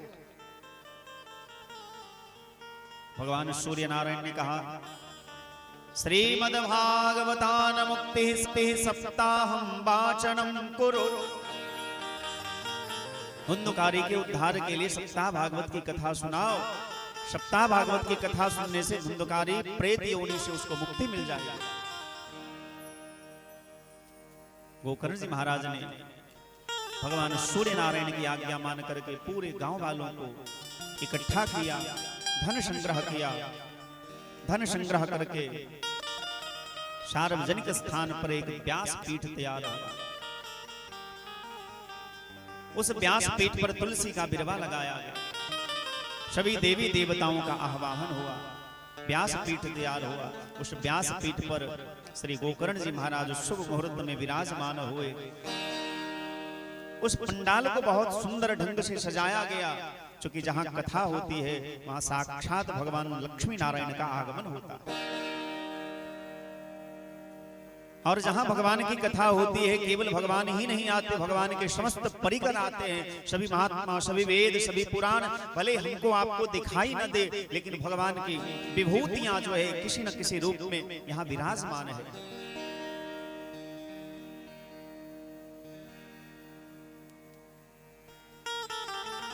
गोकर्ण जी महाराज हाथ में जल लेकर के संकल्प किए कि भैया धुंधुकारी, तुम जहां कहीं भी हो यहां इस पंडाल में आकर के बैठ जाओ और मन से कथा सुनो, क्योंकि हम तुम्हारे उद्धार के लिए यह भागवत का अनुष्ठान कर रहे हैं। धुंधुकारी आया तो देखा कि यहां तो बहुत सारे लोग हैं, मैं कहां बैठूं, समझाना चाहिए।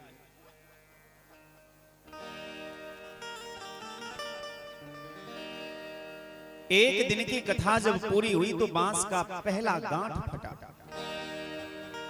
खूब जोर से आवाज हुई।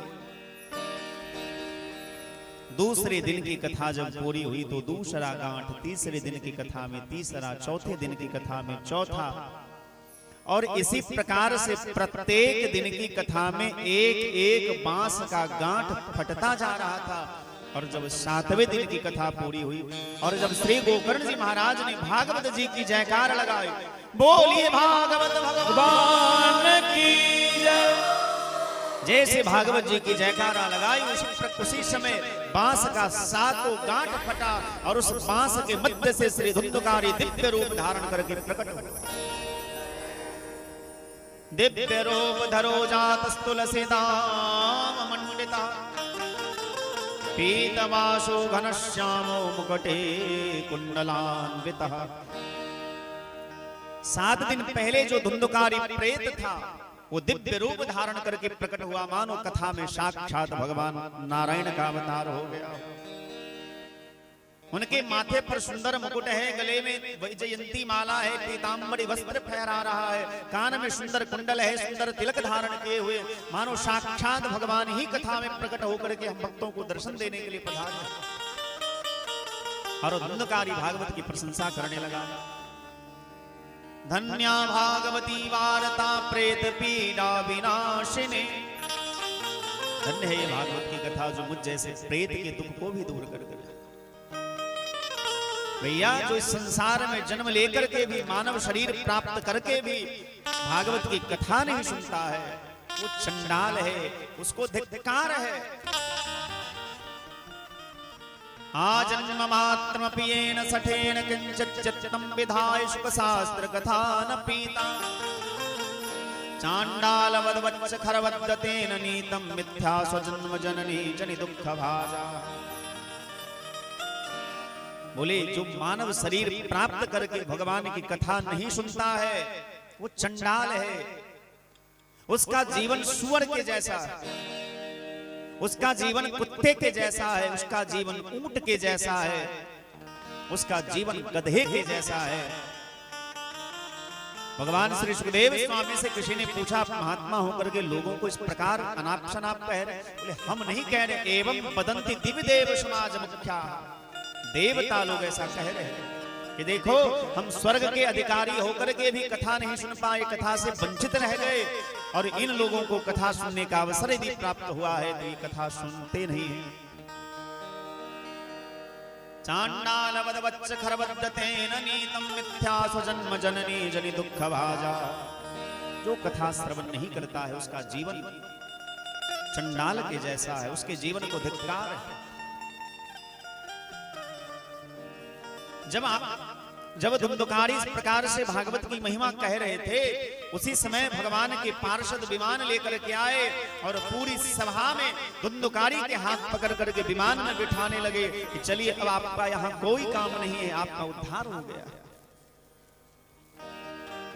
गोकर्ण जी महाराज ने पूछा, आप ऐसा क्यों कर रहे हैं? क्योंकि अत्रैव बहवः सन्ति श्रोतारो मम निर्मला। यहां श्रोता केवल धुंधुकारी नहीं है, अत्रैव बहवः सन्ति श्रोतारो मम निर्मला। यहां एक दो श्रोता नहीं है, बहुत सारे श्रोता है। आनितानि विमानानि न तेषां युगपत् कुतः। आपने सबके लिए विमान क्यों नहीं लाया? भगवान के पार्षदों ने कहा कि कथा तो सबने सुनी है,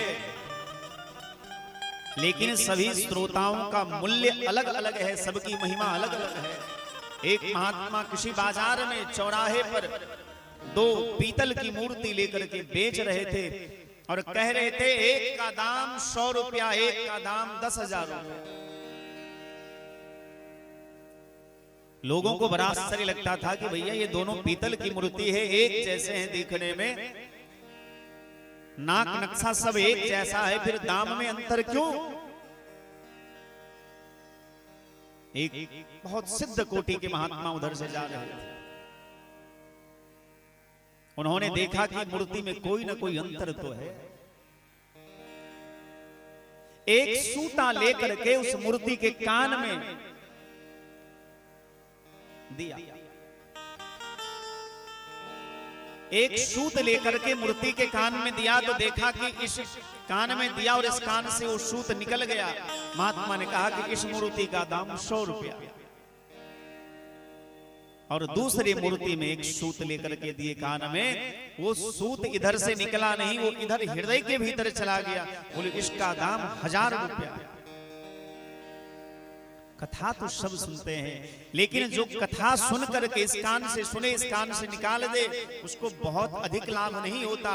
जो कथा को सुन करके हृदय में धारण करते हैं, जीवन में उतारते हैं, उनको अधिक लाभ होता है।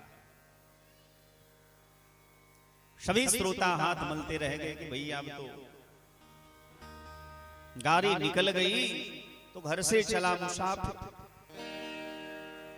बड़ा सुंदर एक महात्मा का भाव है, जीवन खत्म हुआ तो जीने का ढंग आया, जीवन खत्म हुआ तो जीने का ढंग आया, जीवन खत्म हुआ तो जीने का ढंग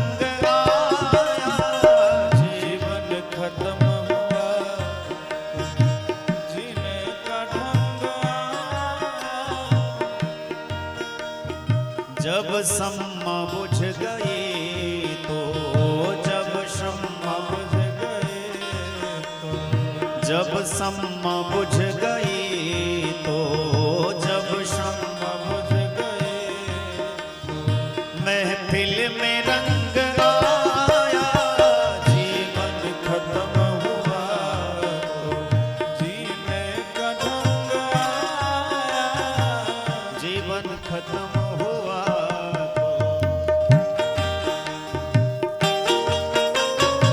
हरि बोल।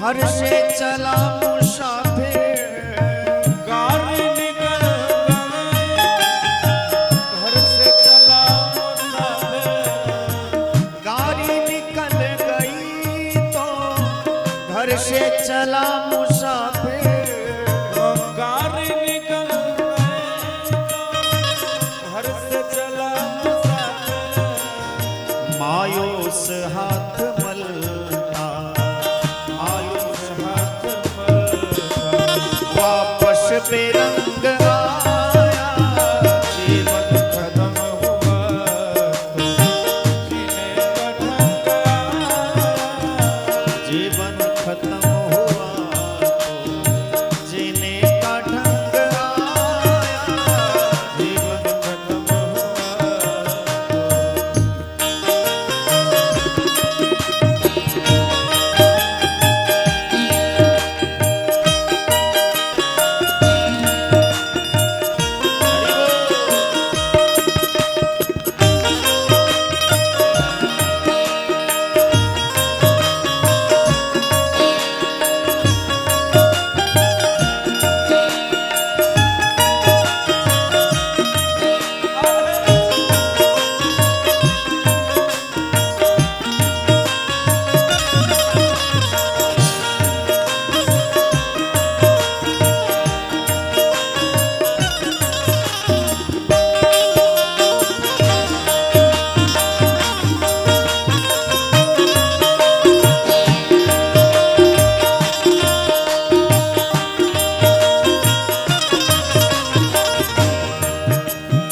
मन की मशीनरी ने तब ठीक चलना सीखा, मन की चलना सीखा, मन की मशीनरी ने तब ठीक चलना सीखा, मन कब चलना ठीक सीखा, जब बूढ़े तन के हर एक, जब बूढ़े तन के हर एक पुरजे में जंग आया, जीवन खत्म हुआ, जीने का ढंग आया, जीवन खत्म हुआ तो जीने का ढंग आया, जीवन खत्म हुआ फुर्सत के वक्त में ना सुमिरन का वक्त आया, फुर्सत के वक्त में सुमरन का वक्त आया, फुर्सत के वक्त में ना सुमिरन का वक्त आया, फुर्सत के वक्त में सुमरन का वक्त आया, फुर्सत के वक्त में ना सुमिरन का वक्त आया, उस वक्त वक्त मांगा, उस वक्त वक्त मांगा, उस वक्त वक्त मांगा, उस वक्त वक्त मांगा, जब वक्त लग आया, जीवन खत्म हुआ तो जीने का ढंग आया, जीवन खत्म हुआ तो जीने का ढंग आया, जीवन खत्म हुआ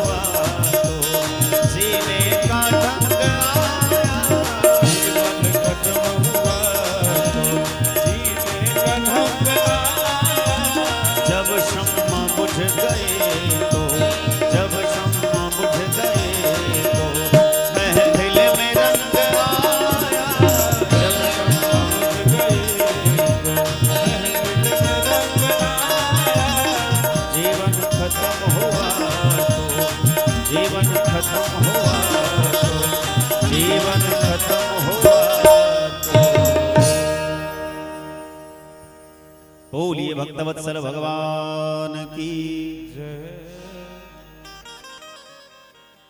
धुंधुकारी का तो उद्धार हो गया, पर गोकर्ण जी महाराज ने कहा कि आप सबके उद्धार के लिए फिर एक बार हम कथा करेंगे। और पुनः दूसरी बार जब कथा प्रारंभ हुई तो गांव के एक एक श्रोता करके विराजमान हो गए। और इस बार सभी श्रोता सतर्क हैं,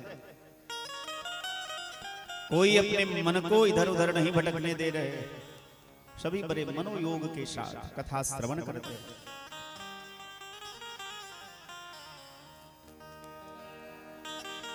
सात दिन की जब कथा पूरी हुई तो भागवत जी के प्रभाव से सबके लिए भगवान के द्वार से विमान आया और भगवान के पार्षदों के संग सभी गोकर्ण जी महाराज की अगुवाई में विमान में बैठ करके भगवान के धाम को चले गए। अयोध्यावासिनः सर्वे यथा रामेण संगता, जैसे अयोध्यावासी भगवान श्री राम जी के संग साकेत धाम को चले गए, ब्रजवासी भगवान कृष्ण के संग गोलोक धाम को गमन कर गए, उसी प्रकार उत्तम नगर के रहने वाले जितने भी जीव हैं सबको दिव्य देह प्राप्त हुआ और सभी गोकर्ण जी महाराज के संग विमान में बैठ करके भगवान के धाम को चले गए। नारद बाबा बड़े प्रसन्न हुए, यहाँ शौनक आदि ऋषि भी बड़े प्रसन्न हुए और सबने बड़ी प्रसन्नता से कहा कि अब आज हमको विश्वास हो गया कि भागवत जी की कथा सुनने से ज्ञान भक्ति वैराग्य का भी उदय होता है और पापियों के पापों का भी नाश होता है। ऐसा नहीं कि भागवत की कथा सुनने से केवल ज्ञान वैराग्य भक्ति का उदय होगा। संग संग जो है, जिस प्रकार भोजन करने से जब आप भोजन करते हैं तो आपकी भूख भी मिटती है, क्षुधा की निवृत्ति भी होती है और देह में बल का संचार भी होता है, उसी प्रकार कथा श्रवण करने से आपके क्लेश भी मिटते हैं, आपका पाप ताप संताप भी मिटता है और आपके जीवन में भगवान की भक्ति का उदय भी होता है।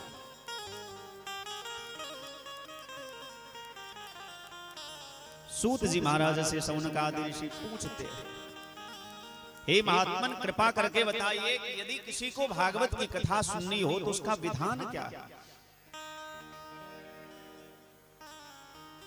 भागवत कथा सुनने का विधान क्या है, नियम क्या है, श्रोता कैसा हो, वक्ता कैसा हो, सुनने की विधि क्या है? बोले सबसे पहले तो एक बात समझ लीजिए कि भगवान की कथा सुनने के लिए भगवान के चरणों में और भगवान की कथा में प्रेम होना जरूरी है। आपने पंडाल बना लिया, कथावाचक को बुला लिया, लोगों को भोजन की व्यवस्था कर लिए, लेकिन यदि कथा से प्रेम नहीं है, भगवान से प्रेम नहीं है, तो कथा से बहुत अधिक लाभ आपको नहीं मिलेगा। सबसे पहले तो भगवान से प्रेम होना चाहिए, भगवान की कथा से प्रेम होना चाहिए।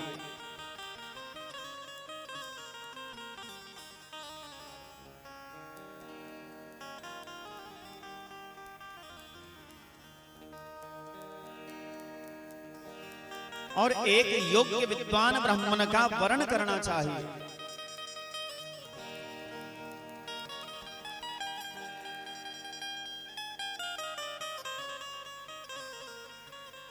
बोले कथा कहने वाले जो हो भागवत जी की, वो कैसे होने चाहिए?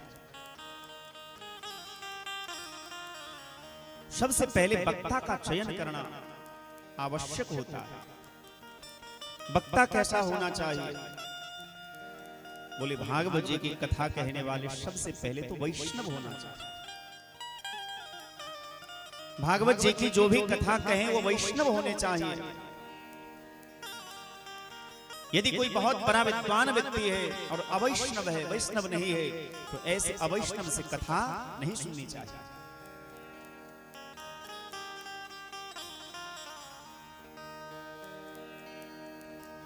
श्रोता के लिए भी नियम है, वक्ता के लिए भी नियम है विष्णु दीक्षा विहीनानां नाधिकारः कथा श्रवे। जो वैष्णव नहीं है उसे कथा सुनने तक का अधिकार नहीं है। तो भैया जो व्यास पीठ पर बैठ करके कथा कह रहा है उसके लिए तो और कठोर नियम होगा। विरक्तो वैष्णवो विप्रः वेद शास्त्र विशुद्धिकृत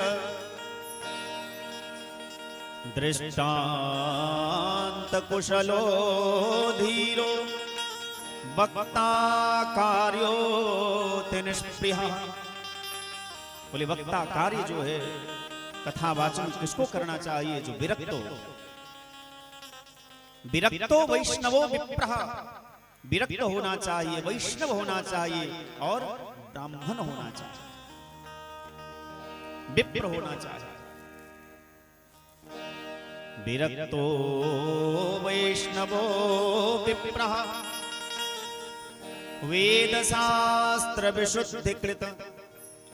और कथा कहने वाले जो हो उनको वेद का ज्ञान हो, शास्त्र का ज्ञान हो। आजकल तो कोई भी कथावाचक बन जाते हैं, न वेद पढ़ा, न वेद के नाम पता है, न शास्त्र का अध्ययन किया, न गुरु मुख से विद्या प्राप्त की। 10-5 गीत सुन लिए, 10-5 उदाहरण कहीं से ले लिए, 2-4 किस्सा कहानी जुटा लिए, 4-5 कलाकारों को मंच पर बिठा दिए, 1 घंटा कीर्तन में गया, आधा घंटा आरती में गई, 1 घंटा इधर उधर की बातें में गई।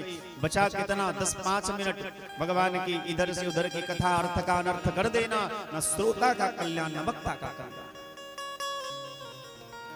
यदि वक्ता योग्य होगा, वक्ता यदि शास्त्र का अधिकारी होगा, शास्त्र के जानकार होंगे, वेद के जानकार होंगे, तभी श्रोता का भी कल्याण होगा। आजकल चयन करना बहुत मुश्किल हो गया। कई लोग तो कह देते हैं कि वो वक्ता तो हमको 1 ही लाख में कथा सुना दिया, आप तो 2 लाख कह रहे हैं। अरे भैया कथा का तो मूल्य कुछ होता ही नहीं है ना। 1 लाख हो सकता है, ना 10 लाख, ना 10-5 करोड़ हो सकता है। कथा अमूल्य है, कथा का कोई मोल नहीं होता। बोले वक्ता का चयन सोच समझ के करना चाहिए। विरक्तो वैष्णवो विप्रः वेद शास्त्र विशुद्धिकृत। वेद शास्त्र के अधिकारी होने चाहिए, वेद शास्त्र के ज्ञाता होने चाहिए, दृष्टांत कुशलो धीरो। और दृष्टांत देकर के, उदाहरण देकर के जो कथा को समझाने में कुशल हो। चूंकि शास्त्र की वाणी जो होती है वो सबको समझ में नहीं आती। जो श्रोता को बढ़िया ढंग से कथा को समझा सके, सुना सके, श्रोता जिनकी कथा को बड़ी आसानी से समझ सके, ऐसे वक्ता का चयन करना चाहिए। और वक्ता के मन में कोई लोभ नहीं होना चाहिए। लोभी वक्ता यदि व्यासपीठ पर बैठ करके कथा कहेगा, वो कथा कम कहेगा, संसार की चर्चा अधिक करेगा। इसलिए वक्ता को लोभ नहीं होना चाहिए। वक्ता के मन में संसार के किसी भी पदार्थ, किसी भी वस्तु की कामना नहीं होनी चाहिए। ये तो कल्प वृक्ष है भैया। भागवत जी की शरण में जो भी आता है उसकी सारी इच्छाएं पूरी भागवत जी स्वयं कर देते हैं।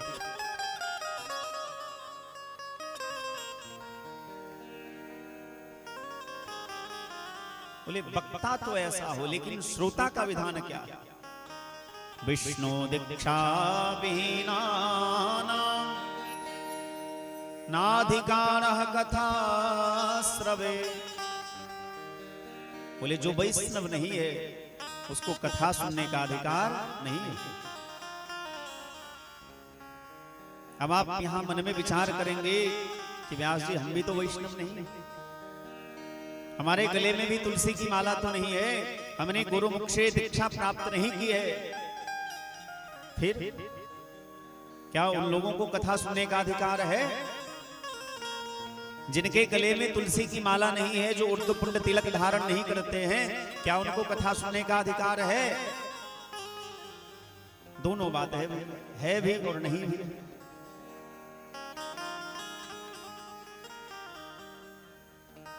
जिनके गले में तुलसी की माला है, जो उर्धपुंड तिलक लगाते हैं, जिन्होंने गुरु जी से दीक्षा प्राप्त की है, उनको तो अधिकार है ही है, उसमें कोई संदेह नहीं है।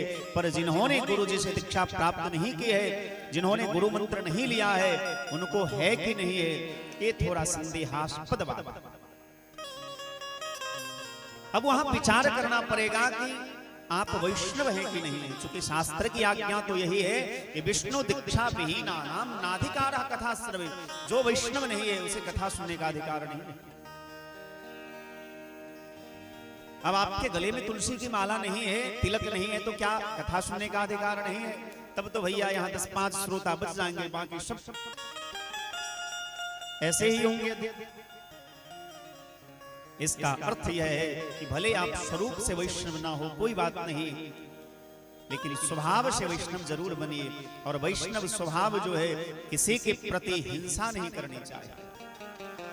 वैष्णव जन तो तेने कहिए, तुलसी बाबा ने कहा कि वैष्णव उसी को कहिए पीर पराई जाने रे, जो दूसरों के दुख को समझता है, जो दूसरों की पीड़ा को समझता है, वही वैष्णव है। आपने गले में तुलसी की माला तो धारण कर ली, तिलक लगा लिया, लेकिन यदि किसी के प्रति आपके मन में हिंसा भाव है, लोगों के प्रति, जीव के प्रति आपके मन में दया नहीं है, करुणा नहीं है, तो फिर तो भैया ये गलत बात है। और यदि आपने तुलसी की माला नहीं भी ली है, पर आपके मन में करुणा है, जीव के प्रति दया है, आप किसी जीव को मारते नहीं, आप अभक्ष खाते नहीं, तो भी आप वैष्णव की श्रेणी में ही आएंगे। लेकिन वैष्णव की श्रेणी भी अलग अलग होती है।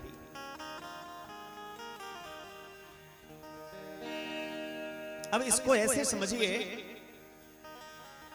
मान लीजिए कल भी हमने चर्चा किया, देश की रक्षा के लिए हमने किसी को मार दिया, और देश की रक्षा के लिए एक अधिकारी पुलिस ने किसी को मारा।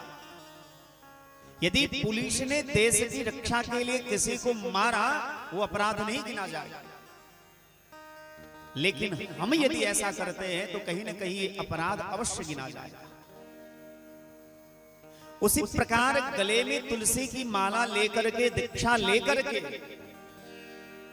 जो कथा सुनते हैं, तो वो भगवान के असली अधिकारी श्रोता हुए। और जो जिनके गले में तुलसी की माला नहीं है, तिलक नहीं है, वो यदि कथा सुनते हैं तो कथा का लाभ तो उनको मिलेगा, लेकिन एक दिन भगवान के सामने उनको डांट खानी पड़ेगी।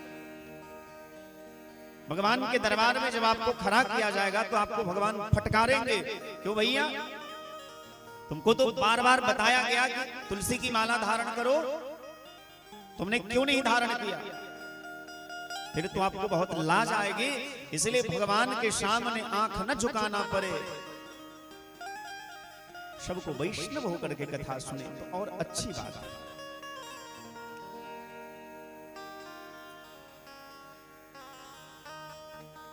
कई लोग विचार करते हैं, आज एक माता जी का, मुझे नहीं पता कि वो कथा में आए हैं कि नहीं है, लेकिन उन्होंने कहा था कि मैं आऊंगी। उन्होंने फोन किया कि मुझे दीक्षा लेनी है। मैंने कहा कि आप ले लीजिए, हमसे ना, हमारे गुरु जी से ले लीजिए। मैंने पूछा कि कौन सी दीक्षा लेंगे, तो उन्होंने कहा कि नहीं, अभी वो बिना तुलसी माला। पहली बात तो भैया ये दीक्षा हुई नहीं, बिना तुलसी का कोई दीक्षा। अब कोई कह दे कि बिना मंगलसूत्र, बिना सिंदूर का, बिना मंत्र पढ़े कोई विवाह कर ले, तो उसको विवाह नहीं माना जाएगा। मान लीजिए पंडित जी ने केवल मंत्र पढ़ दिया, किसी विवाह में मंगलसूत्र नहीं पहनाया गया, सिंदूर नहीं दिया गया, देवी देवताओं को साक्षी नहीं रखा गया, तो क्या इसको विवाह माना जाएगा? नहीं माना जाएगा। उसी प्रकार यदि आप मन से मान लीजिए कि आप वैष्णव हैं, आप कहेंगे कि हम तो वैष्णव है, हमने गले में तुलसी की माला भले धारण नहीं की है, लेकिन हम तो वैष्णव है। नहीं भाई, जैसे बिना मंगलसूत्र का, बिना सिंदूर का, बिना चूड़ी का, बिना बिंदी का किसी स्त्री को सुहागन नहीं कह सकते, उसी प्रकार बिना तिलक, बिना तुलसी की माला का किसी को वैष्णव कहना भी कहीं ना कहीं अपराध ही होगा। दृष्टि से यदि देखा जाए तो आप भाव रखिए, जीव के प्रति आपके मन में करुणा हो, भाव हो, दया हो, ये अच्छी बात है, वैष्णव का स्वभाव है, करना चाहिए। लेकिन भैया बरदी की बड़ी प्रतिष्ठा होती है।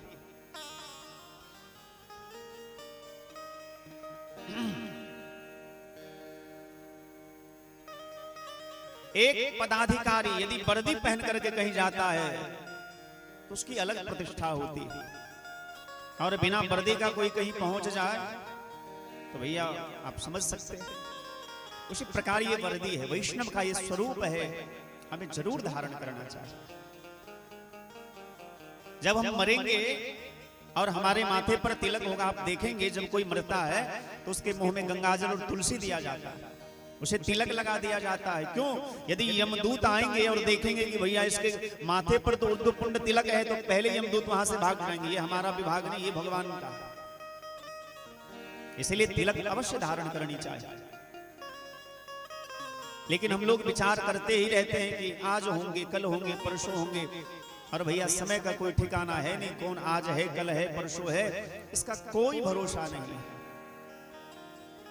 एक महात्मा ने बड़ा प्यारा भाव गाया है, चली जा रही है उम्र धीरे धीरे, चली जा रही है उम्र धीरे धीरे,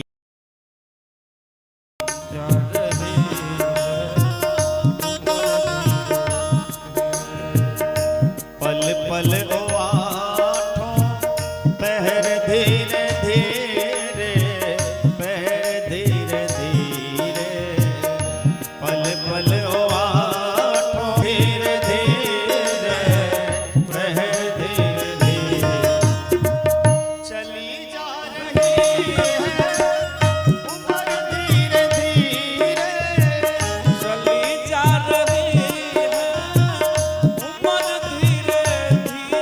जय हो।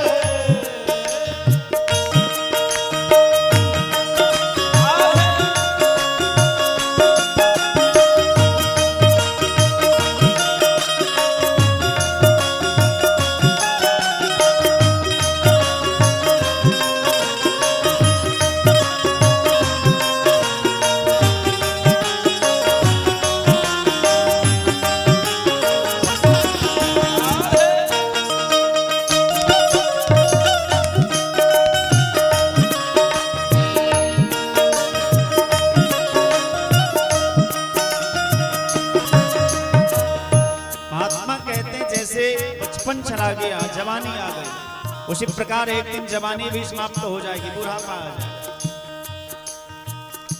बचपन भी जाए, बचपन भी जाए, जवानी भी जाए, जवानी भी जाए, बुढ़ापे का होगा असर धीरे धीरे, असर धीरे धीरे, बुढ़ापे का होगा असर धीरे धीरे, असर धीरे धीरे। जय हो।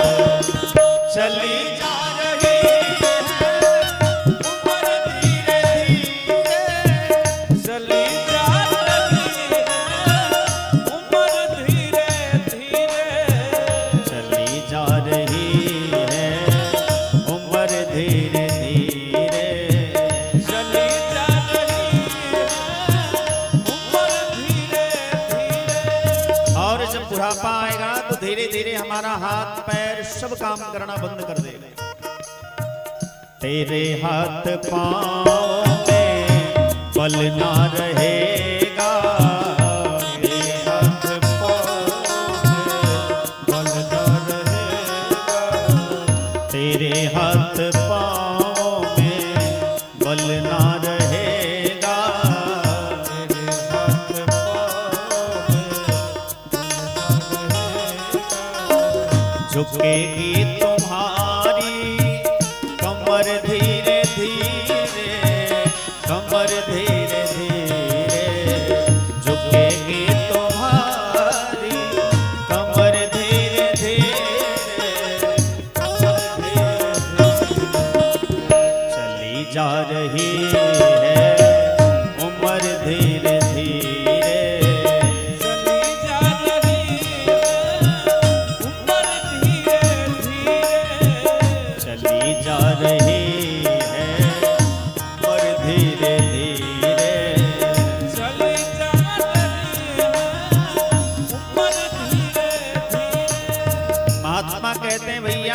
कमर झुक जाएगी, आंखें कमजोर हो जाएगी, देह कमजोर हो जाएगा। फिर क्या होगा? कभी पैर दुखेगा, कभी हाथ दुखेगी, कभी कमर दुखेगी, दांत टूटेगा, बाल सफेद होंगे और धीरे धीरे तुम काल के ग्रास बनते जा रहे हो और तुम्हें भनक तक नहीं है। शिथिल अंग होंगे सब एक दिन तुम्हारे, शिथिल अंग होंगे सब एक दिन तुम्हारे, शिथिल अंग होंगे सब एक दिन तुम्हारे, शिथिल अंग होंगे सब एक दिन तुम्हारे। तेरी मंद होगी नजर धीरे धीरे, नजर धीरे धीरे, तेरी मंद होगी नजर धीरे धीरे, नजर धीरे धीरे चली जा रही चली जा रही है उम्र धीरे धीरे, चली जा रही है उम्र धीरे धीरे, चली जा रही है उम्र धीरे धीरे। बुराई से मन को तो अपने हटा ले, बुराई से मन को तो अपने हटा ले, बुराई से मन को तो अपने हटा ले, बुराई से मन को तो अपने हटा ले, तो बन जाए तेरा जीवन धीरे धीरे, जीवन धीरे धीरे, तो बन जाए तेरा जीवन धीरे धीरे, जीवन धीरे धीरे चली जा रही है उम्र धीरे धीरे, चली जा रही है उम्र धीरे। जय हो।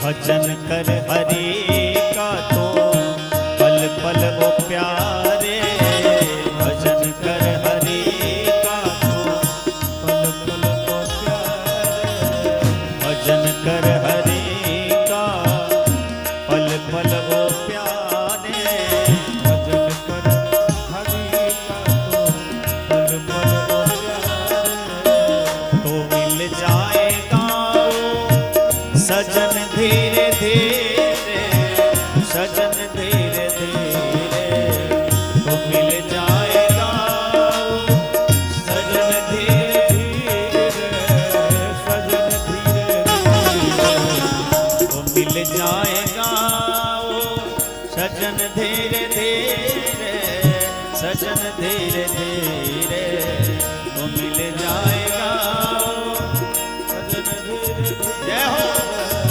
सजन धीरे चली जा रही है उम्र धीरे धीरे, चली जा रही है उम्र धीरे धीरे, चली जा रही है उम्र धीरे धीरे, चली जा रही है उम्र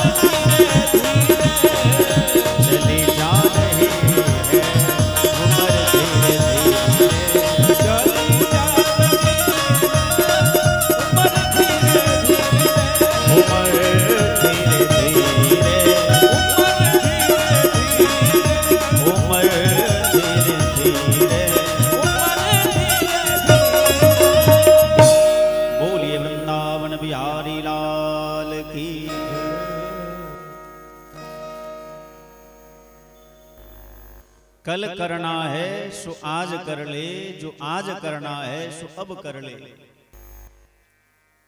पल में परले होएंगे बहुरे करोगे कब। शुभ काम यदि मन में कोई संकल्प हो, शुभ काम का तो उसे तत्काल कर लेना चाहिए, कल पर नहीं छोड़ना चाहिए।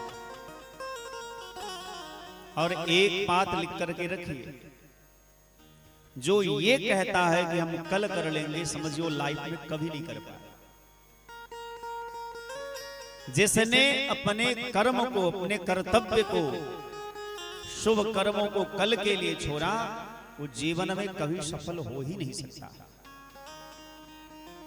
यदि रात के 12 बजे शुभ कार्य करने का मन कर जाए तो फिर प्रातः काल का प्रतीक्षा न करिए, उसी समय कर लेना चाहिए। क्योंकि कई लोग आपने जीवन में ऐसे देखे होंगे जो रात में विचार तो करते हैं, रात में सोते समय आपकी बात हुई, आपने शुभ रात्रि कह करके उनको विदा किया कि भैया आप सो, हम भी सो रहे। सुबह सुबह जब आपने फोन खोला तो देखा कि वो संसार में नहीं रहे। आपको किसी ने समाचार दिया कि वो मर गए। आपने देखा किसी को इस रास्ते से अभी जा रहे, रास्ता में मिला और पता चला संसार में नहीं रहे। तो शुभ कार्य करने का जब मन में कोई भाव आवे तो तत्काल उसे कर लेना चाहिए। बोले वक्ता वैष्णव हो, श्रोता वैष्णव हो तो कथा में और चार चांद लग जाता है, बड़ा आनंद आता है। हम मान लीजिए वक्ता ज्ञानी बैठे जाए मंच पे और श्रोता के पास उतनी समझदारी ना हो तो फिर कथा कहने में बहुत अधिक आनंद नहीं आता है। इसीलिए श्रोता बकता ज्ञान निधि कथा राम के गूढ़। भगवान की कथा बड़ी गूढ़ है। श्रोता वक्ता दोनों यदि समान हो तो बहुत आनंद आता है।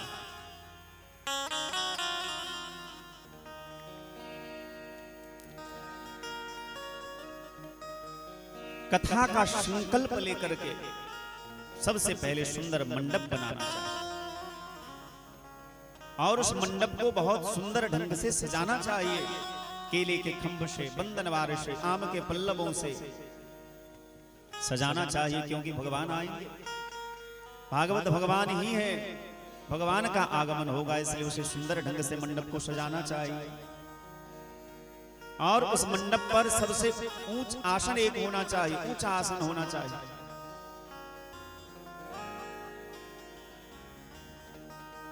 कथा प्रारंभ होने से पहले ही वैष्णव हो जाना चाहिए, दीक्षित हो जाना चाहिए। कथा प्रारंभ होने के पूर्व ही क्षौर कर्म इत्यादि करके देह को पवित्र कर लेना चाहिए, क्योंकि पवित्र देह में ही पवित्र मन का वास होता है और पवित्र मन में ही पवित्रात्मन भगवान का वास होता है। जब तक देह पवित्र नहीं होगा, मन पवित्र नहीं होगा, तब तक पवित्रात्मन जो भगवान है उनका वास मन में हो ही नहीं सकता। पहले देह को, मन को, बुद्धि को, चित्त को पवित्र कर लेना चाहिए। कम से कम 5 वैष्णव ब्राह्मणों का वर्ण करना चाहिए। और जब कथा प्रारंभ हो तो उससे पहले अपने गुरु जी का ध्यान करना चाहिए, इष्ट का ध्यान करना चाहिए, तुलसी मैया की सेवा करनी चाहिए, नाम की सेवा करनी चाहिए। नाम जप करते हुए भगवान के चरणों में अपने मन को लगा करके कथा प्रारंभ करनी चाहिए। और व्यासपीठ पर जो कथावाचक बैठे हो उनमें साक्षात भगवान श्री सुखदेव स्वामी का दर्शन करना चाहिए। उनके चरणों में प्रणाम करके यह प्रार्थना करनी चाहिए, संसार सागरे मगनम दीनम मां करुणानिधे कर्म मोह गृहेतांगम मामुद्धर भवार्णवात्। व्यासपीठ पर बैठे जो कथावाचक हों उनमें साक्षात भगवान श्री सुखदेव स्वामी का दर्शन करना चाहिए। और जैसे सुखदेव बाबा ने परीक्षित को सदुपदेश देकर के मुक्त कर दिया, उसी प्रकार कथावाचक से व्यास भगवान से प्रार्थना करनी चाहिए, संसार सागरे मगनम दीनम मां करुणानिधे। हे करुणानिधान, हमारा मन जो है संसार में रमा हुआ है, कर्म रूपी रस्सियों ने हमको जकड़ लिया है, कर्म मोह गृहीतांगम, हमारे एक एक अंग को कर्म रूपी मोह ने जकड़ लिया है। आप अपने ज्ञान रूपी कुठार से, ज्ञान रूपी तलवार से हमारे बंधनों को काट करके हमें मुक्त कर दीजिए। और हमारा जो वास्तविक स्वरूप है ईश्वर अंश जीव अविनाशी, उस ईश्वर की सत्ता प्राप्त हो जाए, ईश्वर में हमारा मन लग जाए, ऐसा उपदेश देकर के हमारे मन को भगवान के चरणों में जोड़ दीजिए। इस भाव से कथा सुननी चाहिए। ऐसा नहीं कि कथा में बैठे हैं, खूब नाच गाना तमाशा हुआ, खूब ताली बजाए, खूब हंसे रोए और घर चले गए, फिर से वही खाना, फिर से वैसे जागना, वैसे उठना बैठना। नहीं, कथा भागवत जी की कथा सुनने जब भी बैठे, जिनकी कथा सुने, आप केवल उनसे यही प्रार्थना करें, भागवत भगवान के चरणों में प्रणाम करके यही प्रार्थना करें कि हमारा मन जो है कर्म रूपी मोह में फंसा हुआ है, ज्ञान के द्वारा हमारे बंधन को काट करके हमें मुक्त कर दीजिए, हमें सुखी कर दीजिए, भगवान के चरणों में जोड़ दीजिए। और जब कथा प्रारंभ हो तो सबसे पहले नाम कीर्तन होना चाहिए, भगवान के महामंत्र का जाप, नाम महामंत्र का जाप करना चाहिए। कथा के बीच में भी नाम जप होना चाहिए और कथा के विश्राम में भी नाम जप होना चाहिए। क्योंकि कथा में जो कमियां रह जाती है, उस कमियों को नाम जपने से, नाम कीर्तन करने से वो कमियां दूर हो जाती है। सर्वं करोति निश्चित्रं नाम कीर्तनम तव। भागवत में स्पष्ट लिखा है कि भगवान का नाम कीर्तन, चाहे कोई भी यज्ञ हो, आप सत्यनारायण भगवान की पूजा करिए, उसमें भी नाम कीर्तन करिए, रुद्राभिषेक करिए, उसमें भी नाम कीर्तन करिए, कोई व्रत कर रहे हैं उसमें भी नाम कीर्तन करिए। संसार का जो भी यज्ञ है, यज्ञ में यदि कमियां रह जाती है तो नाम कीर्तन करने से, भगवान का नाम जपने से वो सारी कमियां दूर हो जाती है। इसलिए नाम प्रत्येक यज्ञ में होना चाहिए।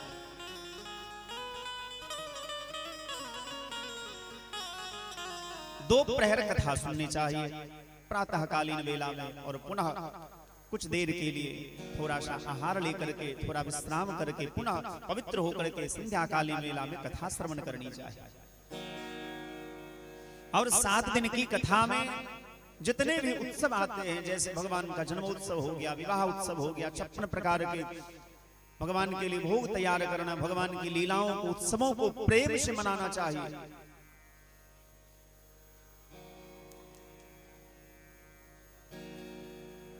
और 7 दिन तक यदि संभव हो तो केवल वेद लक्षणा गाय का घी पी करके कथा सुननी चाहिए। यदि आपसे संभव हो तो केवल गाय का घी पी करके 2-4 चम्मच घी पी लीजिए और केवल घी पी करके कथा सुननी चाहिए। और यदि ये संभव ना हो तो गाय का दूध पी करके कथा सुननी चाहिए। 5 प्रकार के भोजन की, आहार की व्यवस्था है। तीसरी बात, यदि दूध पीने से काम न चले, शरीर कमजोर पड़ जाए, तो आप केवल फल खा करके कथा सुनिए। और यदि ये भी संभव ना हो तो एक समय फल लेना चाहिए, एक समय शुद्ध सात्विक भगवान का भोग लगा हुआ अन्न लेना चाहिए। बिना भगवान को भोग लगाए कुछ भी, जल तक नहीं पीना चाहिए। और अंतिम विधि है, यदि इससे भी काम नहीं चलता है तो भोजनम तो परम मन्ये कथा श्रवण कारक। फिर तो भैया बढ़िया बढ़िया प्रसाद बनाओ, प्रसाद दाल साग रोटी जो भी बनाते हो बनाओ, भगवान को भोग लगाओ, पवित्र मन से भगवान का नाम कीर्तन करते हुए पवित्र मन से रसोई बनाओ, पवित्र मन से भगवान को भोग लगाओ, तुलसी दल दे करके ठाकुर जी को भोग लगा करके प्रसाद समझ करके अपने शरीर का पोषण करने के लिए प्रसाद के रूप में अन्न को भी खा करके आप कथा सुन सकते हैं। और ये बात हम नहीं कह रहे, वेद व्यास भगवान ने महिमा में स्वयं कहा है, भोजनम तो परम मन्ये कथा श्रवण कारकम नोपवासो बरह प्रोक्तो कथा विघ्न करो यदि। ये केवल भागवत के लिए नहीं है। बहुत सारी माताएं ऐसी होती हैं कि व्रत तो खूब करती हैं और व्रत पूरा हो जाने के बाद 10-5 हजार का दवाई कराने चली जाती है। ऐसा व्रत नहीं करना चाहिए। यदि आपका शरीर सक्षम है व्रत करने के लिए तो व्रत करिए, और यदि आपका शरीर सक्षम नहीं है व्रत करने के लिए तो आप नाम कीर्तन कर लीजिए, वही सबसे बड़ा व्रत है। आप यदि 24 घंटे का व्रत करते हैं, मान लीजिए आज एकादशी है और एकादशी में अन्न नहीं खाना चाहिए, भात चावल तो निश्चित रूप से नहीं खाना चाहिए, चाहे कोई व्रत करे तो भी, ना करे तो भी। एकादशी के दिन चावल नहीं ही खाना चाहिए किसी को भी। मान लीजिए आपने एकादशी को चावल नहीं खाया, रोटी नहीं खाया, अन्न नहीं खाया और पूरे दिन झूठा ही बोलते रहे, पूरे दिन संसार में ही मन आपका लगा रह गया, पूरे दिन बिना स्नान किए रह गए, समय पर स्नान नहीं किए, भोजन नहीं किए, तो ऐसी एकादशी व्रत करने से अच्छा है कि आप बिना व्रत का भगवान का नाम लीजिए, संकल्प करिए कि 24 घंटे के लिए हम कम से कम झूठ नहीं बोलेंगे। 24 घंटे हमारे मुंह से केवल भगवान का नाम निकलेगा, इससे बड़ा कोई संसार में व्रत नहीं। व्रत किए हुए हैं, संसार में मन रमा है, संसार की चर्चा हो रही है, तो ऐसा व्रत करने से क्या लाभ है? व्रत का अर्थ है भगवान के समीप बैठ करके उनका चिंतन करना, गुणगान करना, उनकी लीलाओं कथाओं का श्रवण करना। भोजनम तो परम मन्ये कथा श्रवण कारकम नोपवासो पर प्रोक्तो कथा विघ्न करो। यदि आप उपवास किए हुए और कथा में आपका मन नहीं लग रहा है तो ऐसा उपवास न करिए, आप प्रसाद पाकर के कथा सुनिए।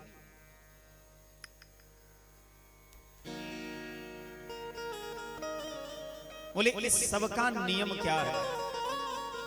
अब यहां तो बड़ा संशय होगा कि भोजन करे कि न करे। तो भैया अंतिम बात कह रहे हैं, लघ्वाहार सुखावह। लघ्वाहार, लघु आहार करिए, फल खाइए तो भी कम खाइए, अन्न खाइए तो भी कम खाइए, दूध पीजिए तो भी कम।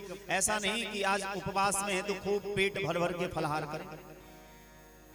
लघ्वाहार सुखावह, लघु आहार जो होता है, कम आहार जो होता है, वो सुख देने वाला होता है। ज्यादा खा लीजिएगा तो बीमार पड़ जाएगा, इसीलिए लघ्वाहार सुखावह, थोड़ा खाना चाहिए। कई लोगों का स्वभाव होता है कि जब खाते हैं तो पूरा ठूस ठूस के खा लेते हैं। आपको हमारी बात पर यदि विश्वास ना हो तो हमारे श्रोता के रूप में डॉक्टर साहब भी बैठे हैं, श्री प्रदीप झा जी, उन्हीं से पूछ लीजिएगा कि भर पेट कभी नहीं खाना चाहिए, थोड़ा खाना चाहिए। आप इस पेट में ये मशीन है, इसको इतना दीजिए कि आसानी से ये पचा ले, ज्यादा दीजिएगा तो पेट गड़बड़ हो जाएगा। व्रत की बात में व्रत के दिन तो करना ही चाहिए लघु आहार, और दिन भी भर पेट कभी नहीं खाना चाहिए, थोड़ा थोड़ा खाना चाहिए। और इस 7 दिन की कथा में सबसे पहले इस व्रत को मन में लिख लीजिए कि हमें झूठ नहीं बोलना है, हमें किसी को दुख नहीं देना है, किसी की निंदा नहीं करनी है, चुगली नहीं करनी है। आजकल लोगों को निंदा चुगली करने में बहुत आनंद आता है। जहां बैठे 10-5 मिनट आधा घंटा के लिए उसकी निंदा, उसकी निंदा, उसने ऐसा किया, उसने ऐसा किया, चालू। निंदा से बचनी चाहिए, किसी की चुगली करने से बचनी चाहिए।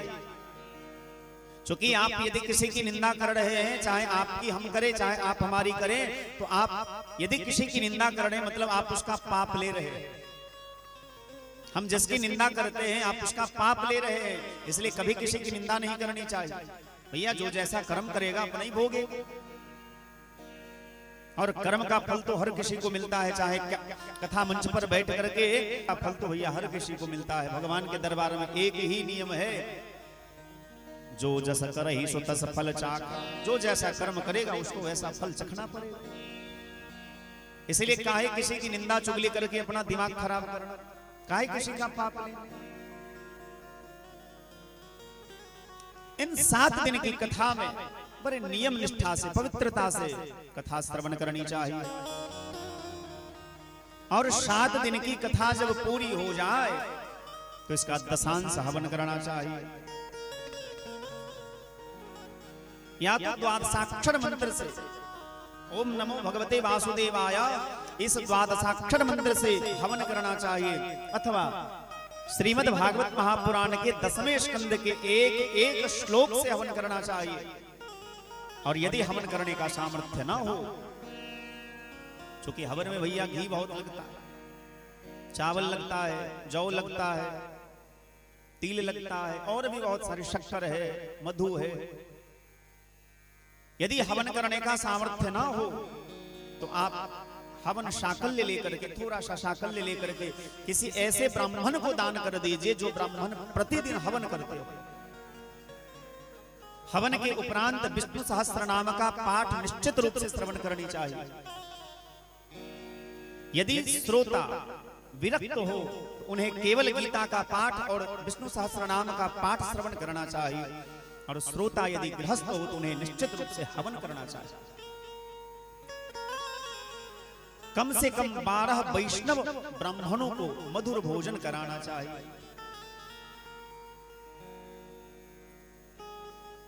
और जिनसे हम कथा श्रवण कर रहे हैं, जिनसे कथा सुन रहे हैं, उन ब्राह्मणों को भी, और जिन ब्राह्मणों को हमने 7 दिन के लिए वर्ण किया, उन सभी ब्राह्मणों को अपने सामर्थ्य के अनुसार दक्षिणा दे करके विदा करना चाहिए। और पूरी कथा का, सप्ताह भागवत का पूरा फल हमको मिले, इसके लिए गोदान और स्वर्ण दान अवश्य करना चाहिए। क्योंकि गाय में भगवान नारायण का, लक्ष्मी नारायण भगवान के सहित सभी देवी देवताओं का वास होता है, इसलिए गोदान करने से सभी देवता प्रसन्न होते हैं। और स्वर्ण दान, गोदान अवश्य करना चाहिए। बाकी जितने ब्राह्मण देवता हैं, उन ब्राह्मणों को भी अपने सामर्थ्य के अनुसार दे करके प्रणाम करके विदा करना चाहिए। और यज्ञ पूरा हो जाने के बाद पूरे परिवार के सहित भगवान का नाम कीर्तन करते हुए, पूरे नगर परिक्रमा करते हुए, नाम कीर्तन करते हुए, शंखध्वनि होते हुए, घंटी बजाते हुए, शंखध्वनि करते हुए, नाम कीर्तन करते हुए नगर की परिक्रमा करके किसी तीर्थ में जाकर के, किसी जलाशय में जाकर के, तालाब में जाकर के स्नान करना चाहिए। उसको यज्ञांत स्नान कहा जाता है। तब जाकर के यह यज्ञ पूरा होता है। 6 अध्याय में श्री सूत जी महाराज ने शौनकादि ऋषियों को भागवत जी की महात्मा की कथा सुनाई। और जिस समय श्री सूत जी महाराज नैमिषारण्य क्षेत्र में शौनकादि ऋषियों को यह दिव्य कथा सुना रहे हैं, उसी समय भगवान प्रहलाद जी के सहित उद्धव, प्रहलाद, अर्जुन अपने परिकरों के संग वहां प्रकट हो गए और सुंदर वहां कीर्तन होने लगा।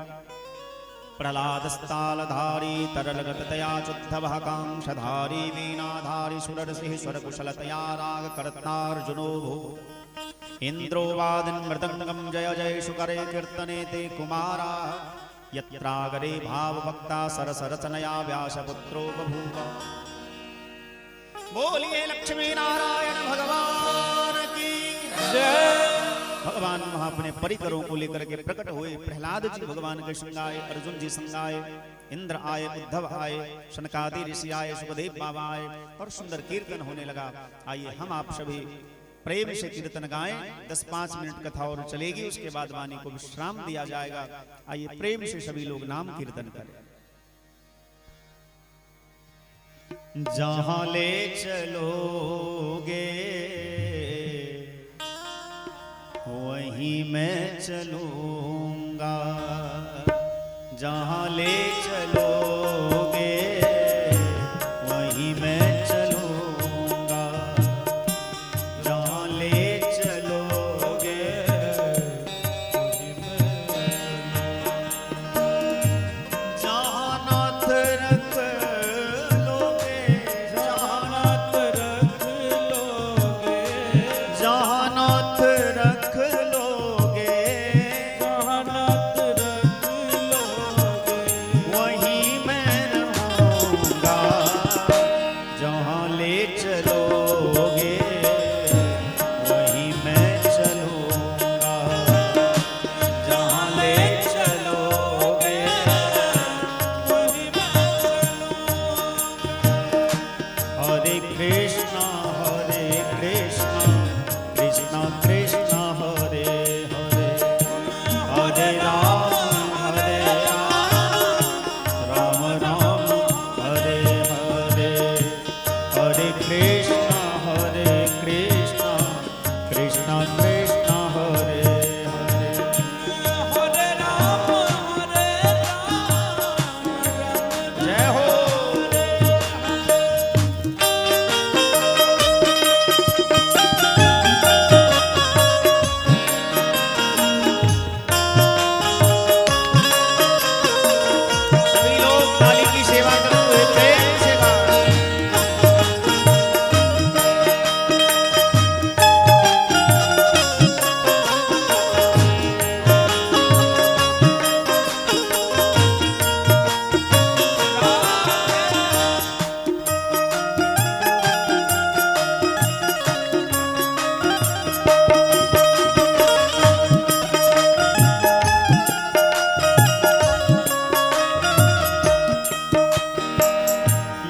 जीवन समर्पित चरण में तुम्हारे, तुम ही मेरे सर्वस्व, तुम ही प्राण प्यारे।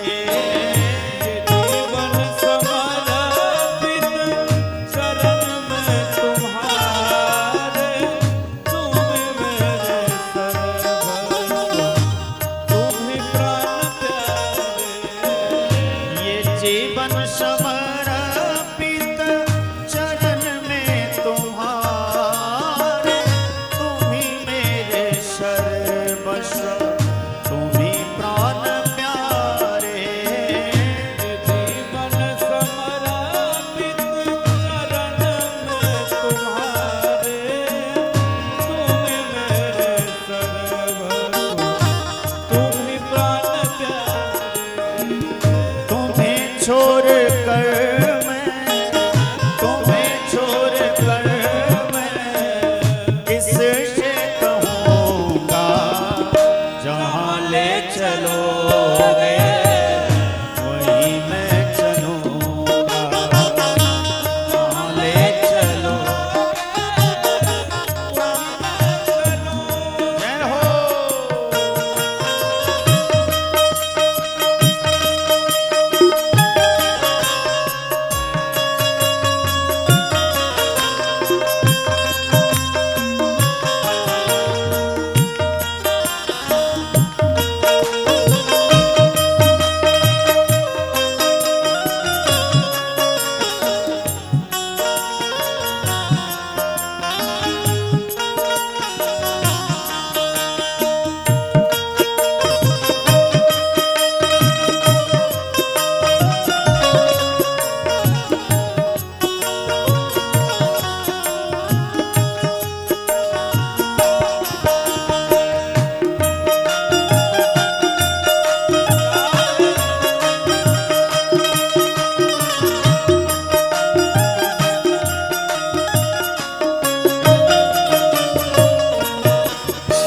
ना कोई लहना ना कोई अर्जी, कर लो करा लो तुम्हारी जो मर्जी। न कोई बुलाना, ना कोई अर्जी, कर लो तुम्हारे जो मर्जी। ना कोई लहना ना कोई अर्जी, कर लो करा लो तुम्हारी जो मर्जी। कहना भी होगा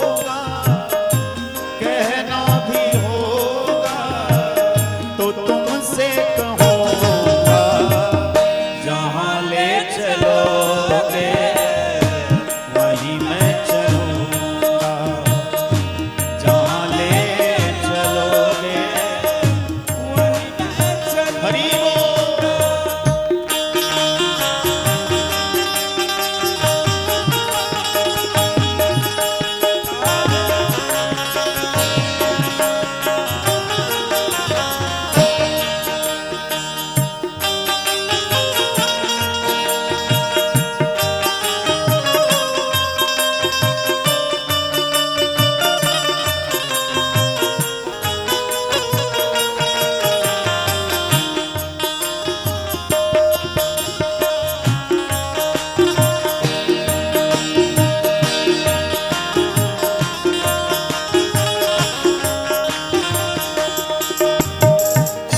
दयानाथ दयानिया मेरी अवस्था, तुम्हारे ही हाथ में सारी व्यवस्था।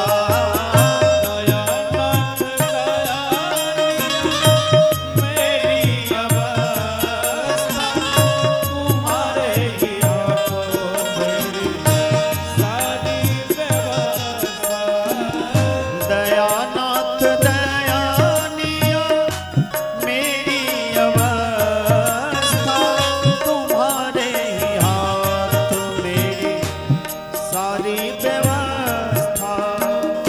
सहाओगे नाथ जो सहाओगे नाथ जो सहाओगे नाथ जो सहाओगे नाथ जो खुशी से सहूंगा जहाँ ले चलोगे वहीं मैं चलूंगा जहाँ ले चलोगे वहीं मैं चलूंगा जहाँ ले चलोगे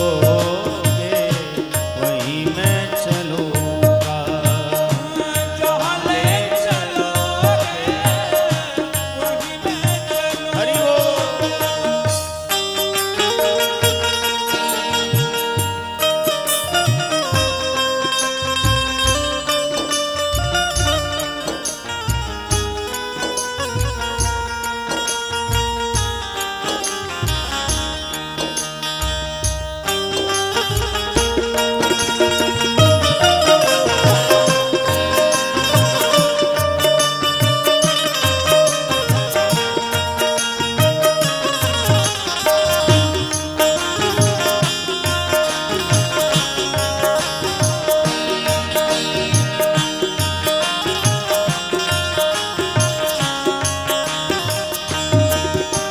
तुम्हारे ही दिन है तुम्हारी ही रात है कृपानाथ सब है तुम्हारी कृपा से तुम्हारे ही दिन है तुम्हारे ही रात है कृपानाथ सब है तुम्हारी कृपा से तुम्हारे ही दिन है तुम्हारी ही रात है कृपानाथ सब है तुम्हारी कृपा से नारायण प्रभु प्रेम नारायण प्रभु प्रेम पावन कहूँगा जहाँ ले चलोगे वहीं मैं चलूँगा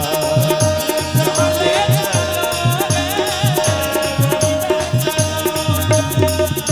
जहाँ नाथ रख लोगे जहाँ नाथ रख लोगे जहाँ नाथ रख लोगे वहीं मैं रहूँगा जहाँ ले चलोगे वहीं मैं रहूँगा जहाँ ले चलोगे जहाँ ले चलोगे वहीं मैं चलूँगा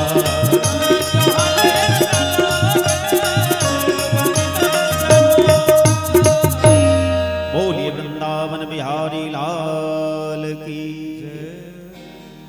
जहां श्री सूत जी महाराज सौनक आदि ऋषियों को भागवत जी के महिमा की कथा बता रहे थे और भगवान प्रकट होकर के सभी भक्तों को संतों को दर्शन दिए और जब जाने लगे तो सभी महात्माओं ने ऋषियों ने भगवान से प्रार्थना करी कि हे प्रभु जिस प्रकार आप यहाँ प्रकट होकर के हम लोगों को कृतार्थ किए हैं उसी प्रकार जहां जहां आपकी कथा हो भागवत जी की कथा हो आप सब परिकर प्रकट होकर के सबको दर्शन दे करके कृतार्थ करिएगा। भगवान ने वचन दिया कि जहां जहां भागवत जी की कथा होगी मैं अवश्य वहां प्रकट होऊंगा। और इसीलिए शास्त्र में वर्णन आता है मदभक्ता यत्र गायन्ति तत्र तिष्ठामि नारद। भगवान स्वयं कहते हैं नारद बाबा से कि नाहम बसामि वैकुंठ। नारद जी ना मैं वैकुंठ में रहता हूं नाहम बसामि वैकुंठे योगी नाम हृदये ना मैं योगियों के हृदय में रहता हूं। तो भगवान से नारद बाबा ने पूछा कि प्रभु आप रहते कहाँ हैं? भगवान कहते हैं मदभक्ता यत्र गायन्ति। जहां मेरे भक्त मेरा गुणगान करते हैं तत्र तिष्ठामि नारद। हे नारद जी मैं वहीं रहता हूं जहां मेरा गुणगान होता है, जहां मेरी कथा होती है, कीर्तन होता है। जहां जहां भागवत जी की कथा होती है, कीर्तन होता है, भगवान वहां जरूर प्रकट होते हैं। 6 अध्याय में भागवत जी की महिमा पूरी हुई। आइए हम आप सभी भागवत जी के प्रथम श्लोक का गान करते हुए वाणी को विश्राम देंगे। श्रीमद् भागवत महापुराण जो भगवान का वांगमय विग्रह है, इसमें 12 स्कंद है, 335 अध्याय हैं।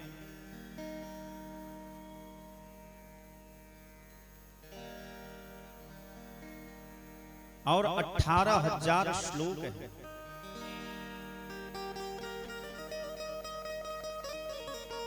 सभी लोग अपने अपने इष्ट देवता का, इष्ट भगवान का ध्यान करके भागवत जी के प्रथम श्लोक का गायन करेंगे। हमारे शिव सभी लोग बोलेंगे, ओम नमो भगवते वासुदेवाय, ओम नमो भगवते वासुदेवाय, ओम नमो भगवते वासुदेवाय,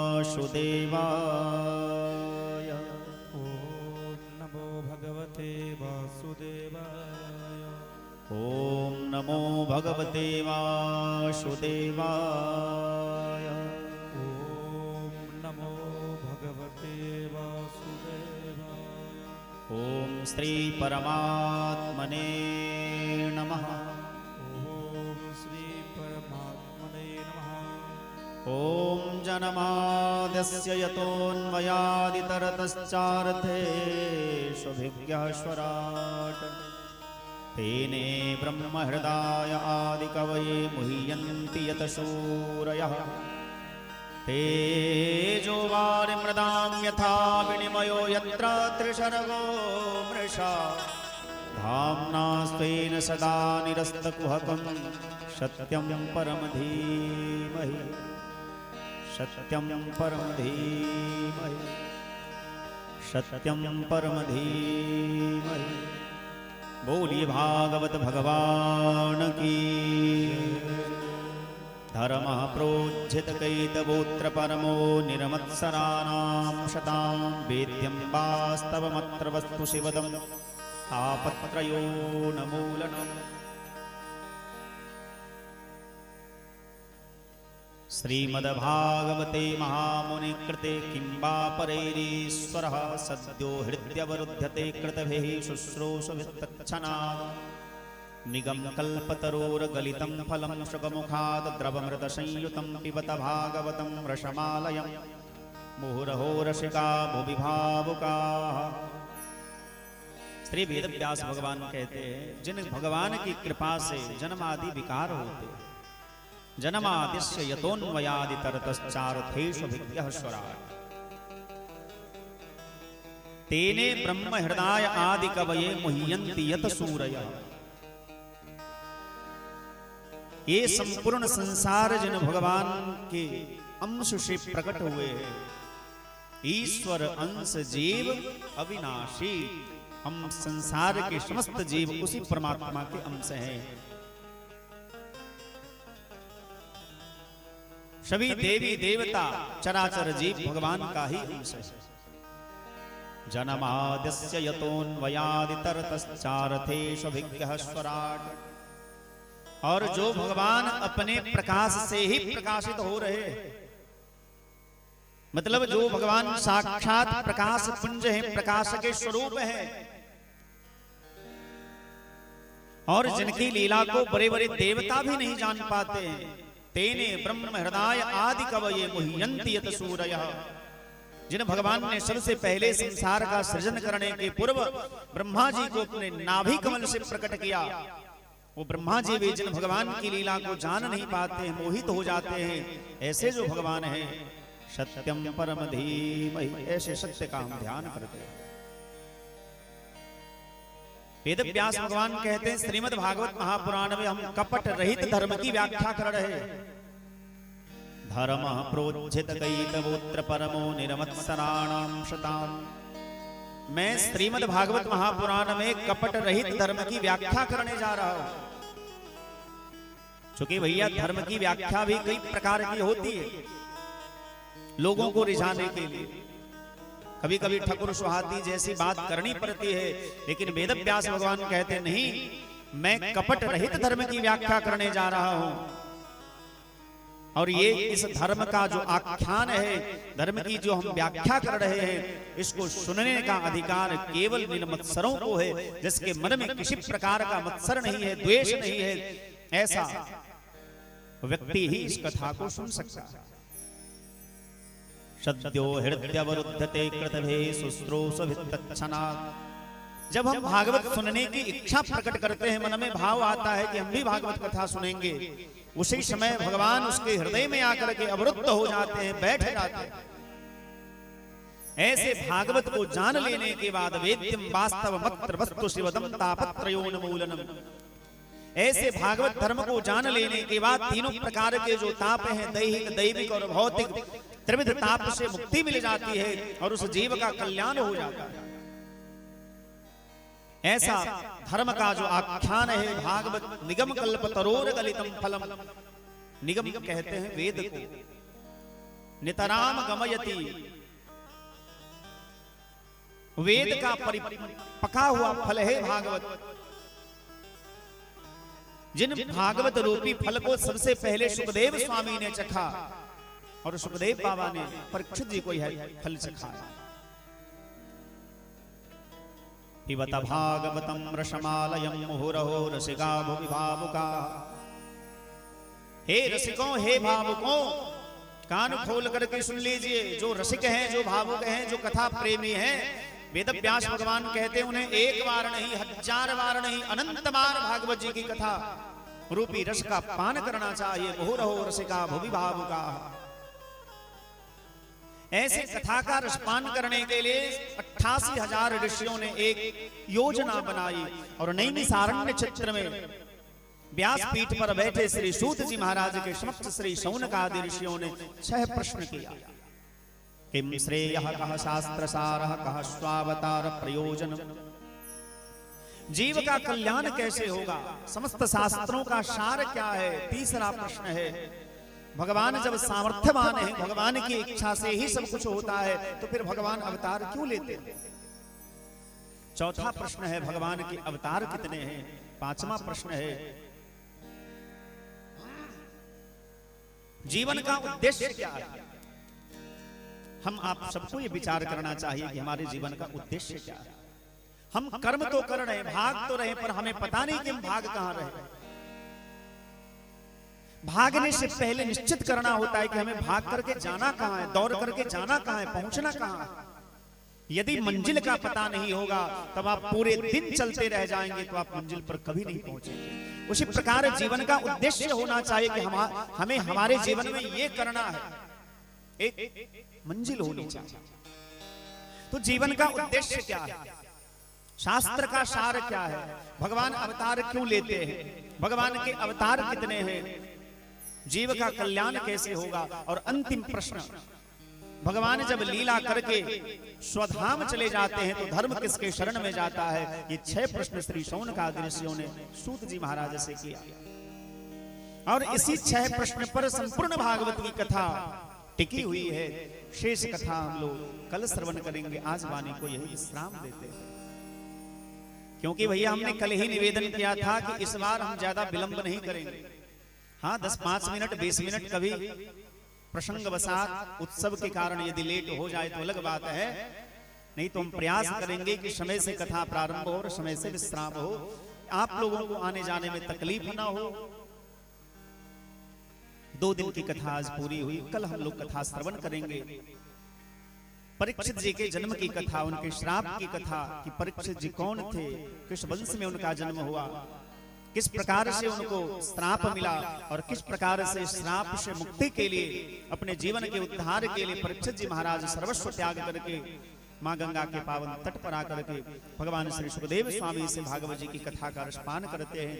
यह कथा हम लोग कल श्रवण करेंगे। आज वाणी को यही विश्राम। आइए 2 बार भगवान नाम कीर्तन गा करके सभी लोग आरती करेंगे और आरती गा करके प्रसाद लेकर के ही जाएंगे। इस बार की कथा केवल 7 दिन की है, जिसमें 2 दिन की कथा पूरी हो गई। 25 तारीख तक यहाँ कथा चलेगी। 25 तारीख को विवाह पंचमी महोत्सव है। परसों भगवान का जन्मोत्सव हम लोग मनाएंगे। यदि समय रहा, भगवान की इच्छा हुई तो परसों भगवान कृष्ण का जन्मोत्सव होगा। 25 तारीख को भगवान श्री सीताराम जी का विवाह लीला और संग में भागवत जी की शेष कथा भी हम लोग श्रवण करेंगे। तो 25 तारीख को थोड़ा विलंब तो होगा ही, लेकिन और दिन हम प्रयास करेंगे कि समय से ही कथा विश्राम हो। आइए सभी लोग 2 बार भगवान नाम कीर्तन करें।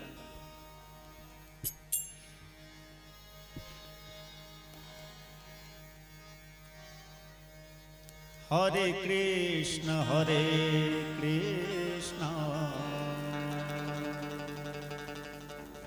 कृष्ण कृष्ण हरे हरे हरे राम राम राम हरे हरे हरे कृष्ण हरे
सभी लोग अपने अपने स्थान पर खड़े होकर के भागवत भगवान की आरती करें, प्रसाद लें।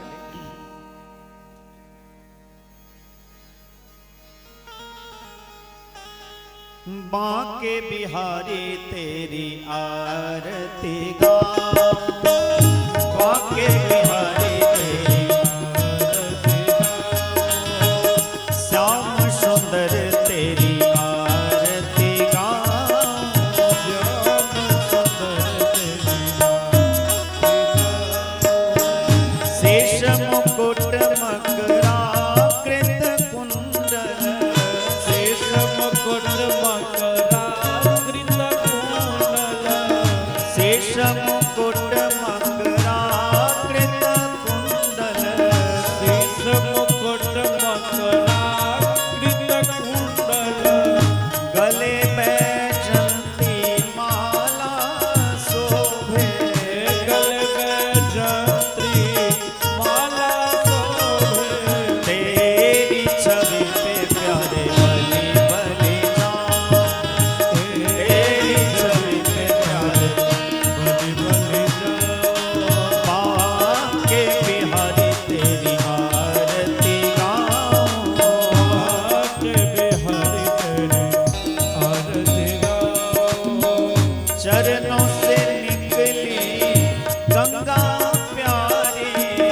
चरणों से निकले गंगा प्यारे, चरणों से निकली गंगा प्यारी, चरणों से निकले गंगा प्यारे, जिसने सारी दुनिया को तारी, जिसने सारे दुनिया को तारे, उन चरणों में शीश झुकाऊं, उन चरणों में शीश झुकाऊं, बांके बिहारी तेरी आरती गाऊं, बांके बिहारी तेरी आरती गाऊं, श्री हरिदास के आप हो स्वामी, श्री हरिदास के आप हो स्वामी, श्री हरिदास के आप हो स्वामी, श्री हरिदास के आप हो स्वामी, बांके बिहारी तुम अंतर्यामी, बांके बिहारी तुम अंतर्यामी, बांके बिहारी तुम अंतर्यामी, बांके बिहारी तुम अंतर्यामी, तुझे पर प्यारे तन मन मानो, तुझे पर प्यारे तन मन मानो, बांके बिहारी तेरी आरती गाऊं, बांके बिहारी तेरी आरती गाऊं, श्याम सुंदर तेरी आरती गाऊं, श्याम सुंदर तेरी आरती गाऊं,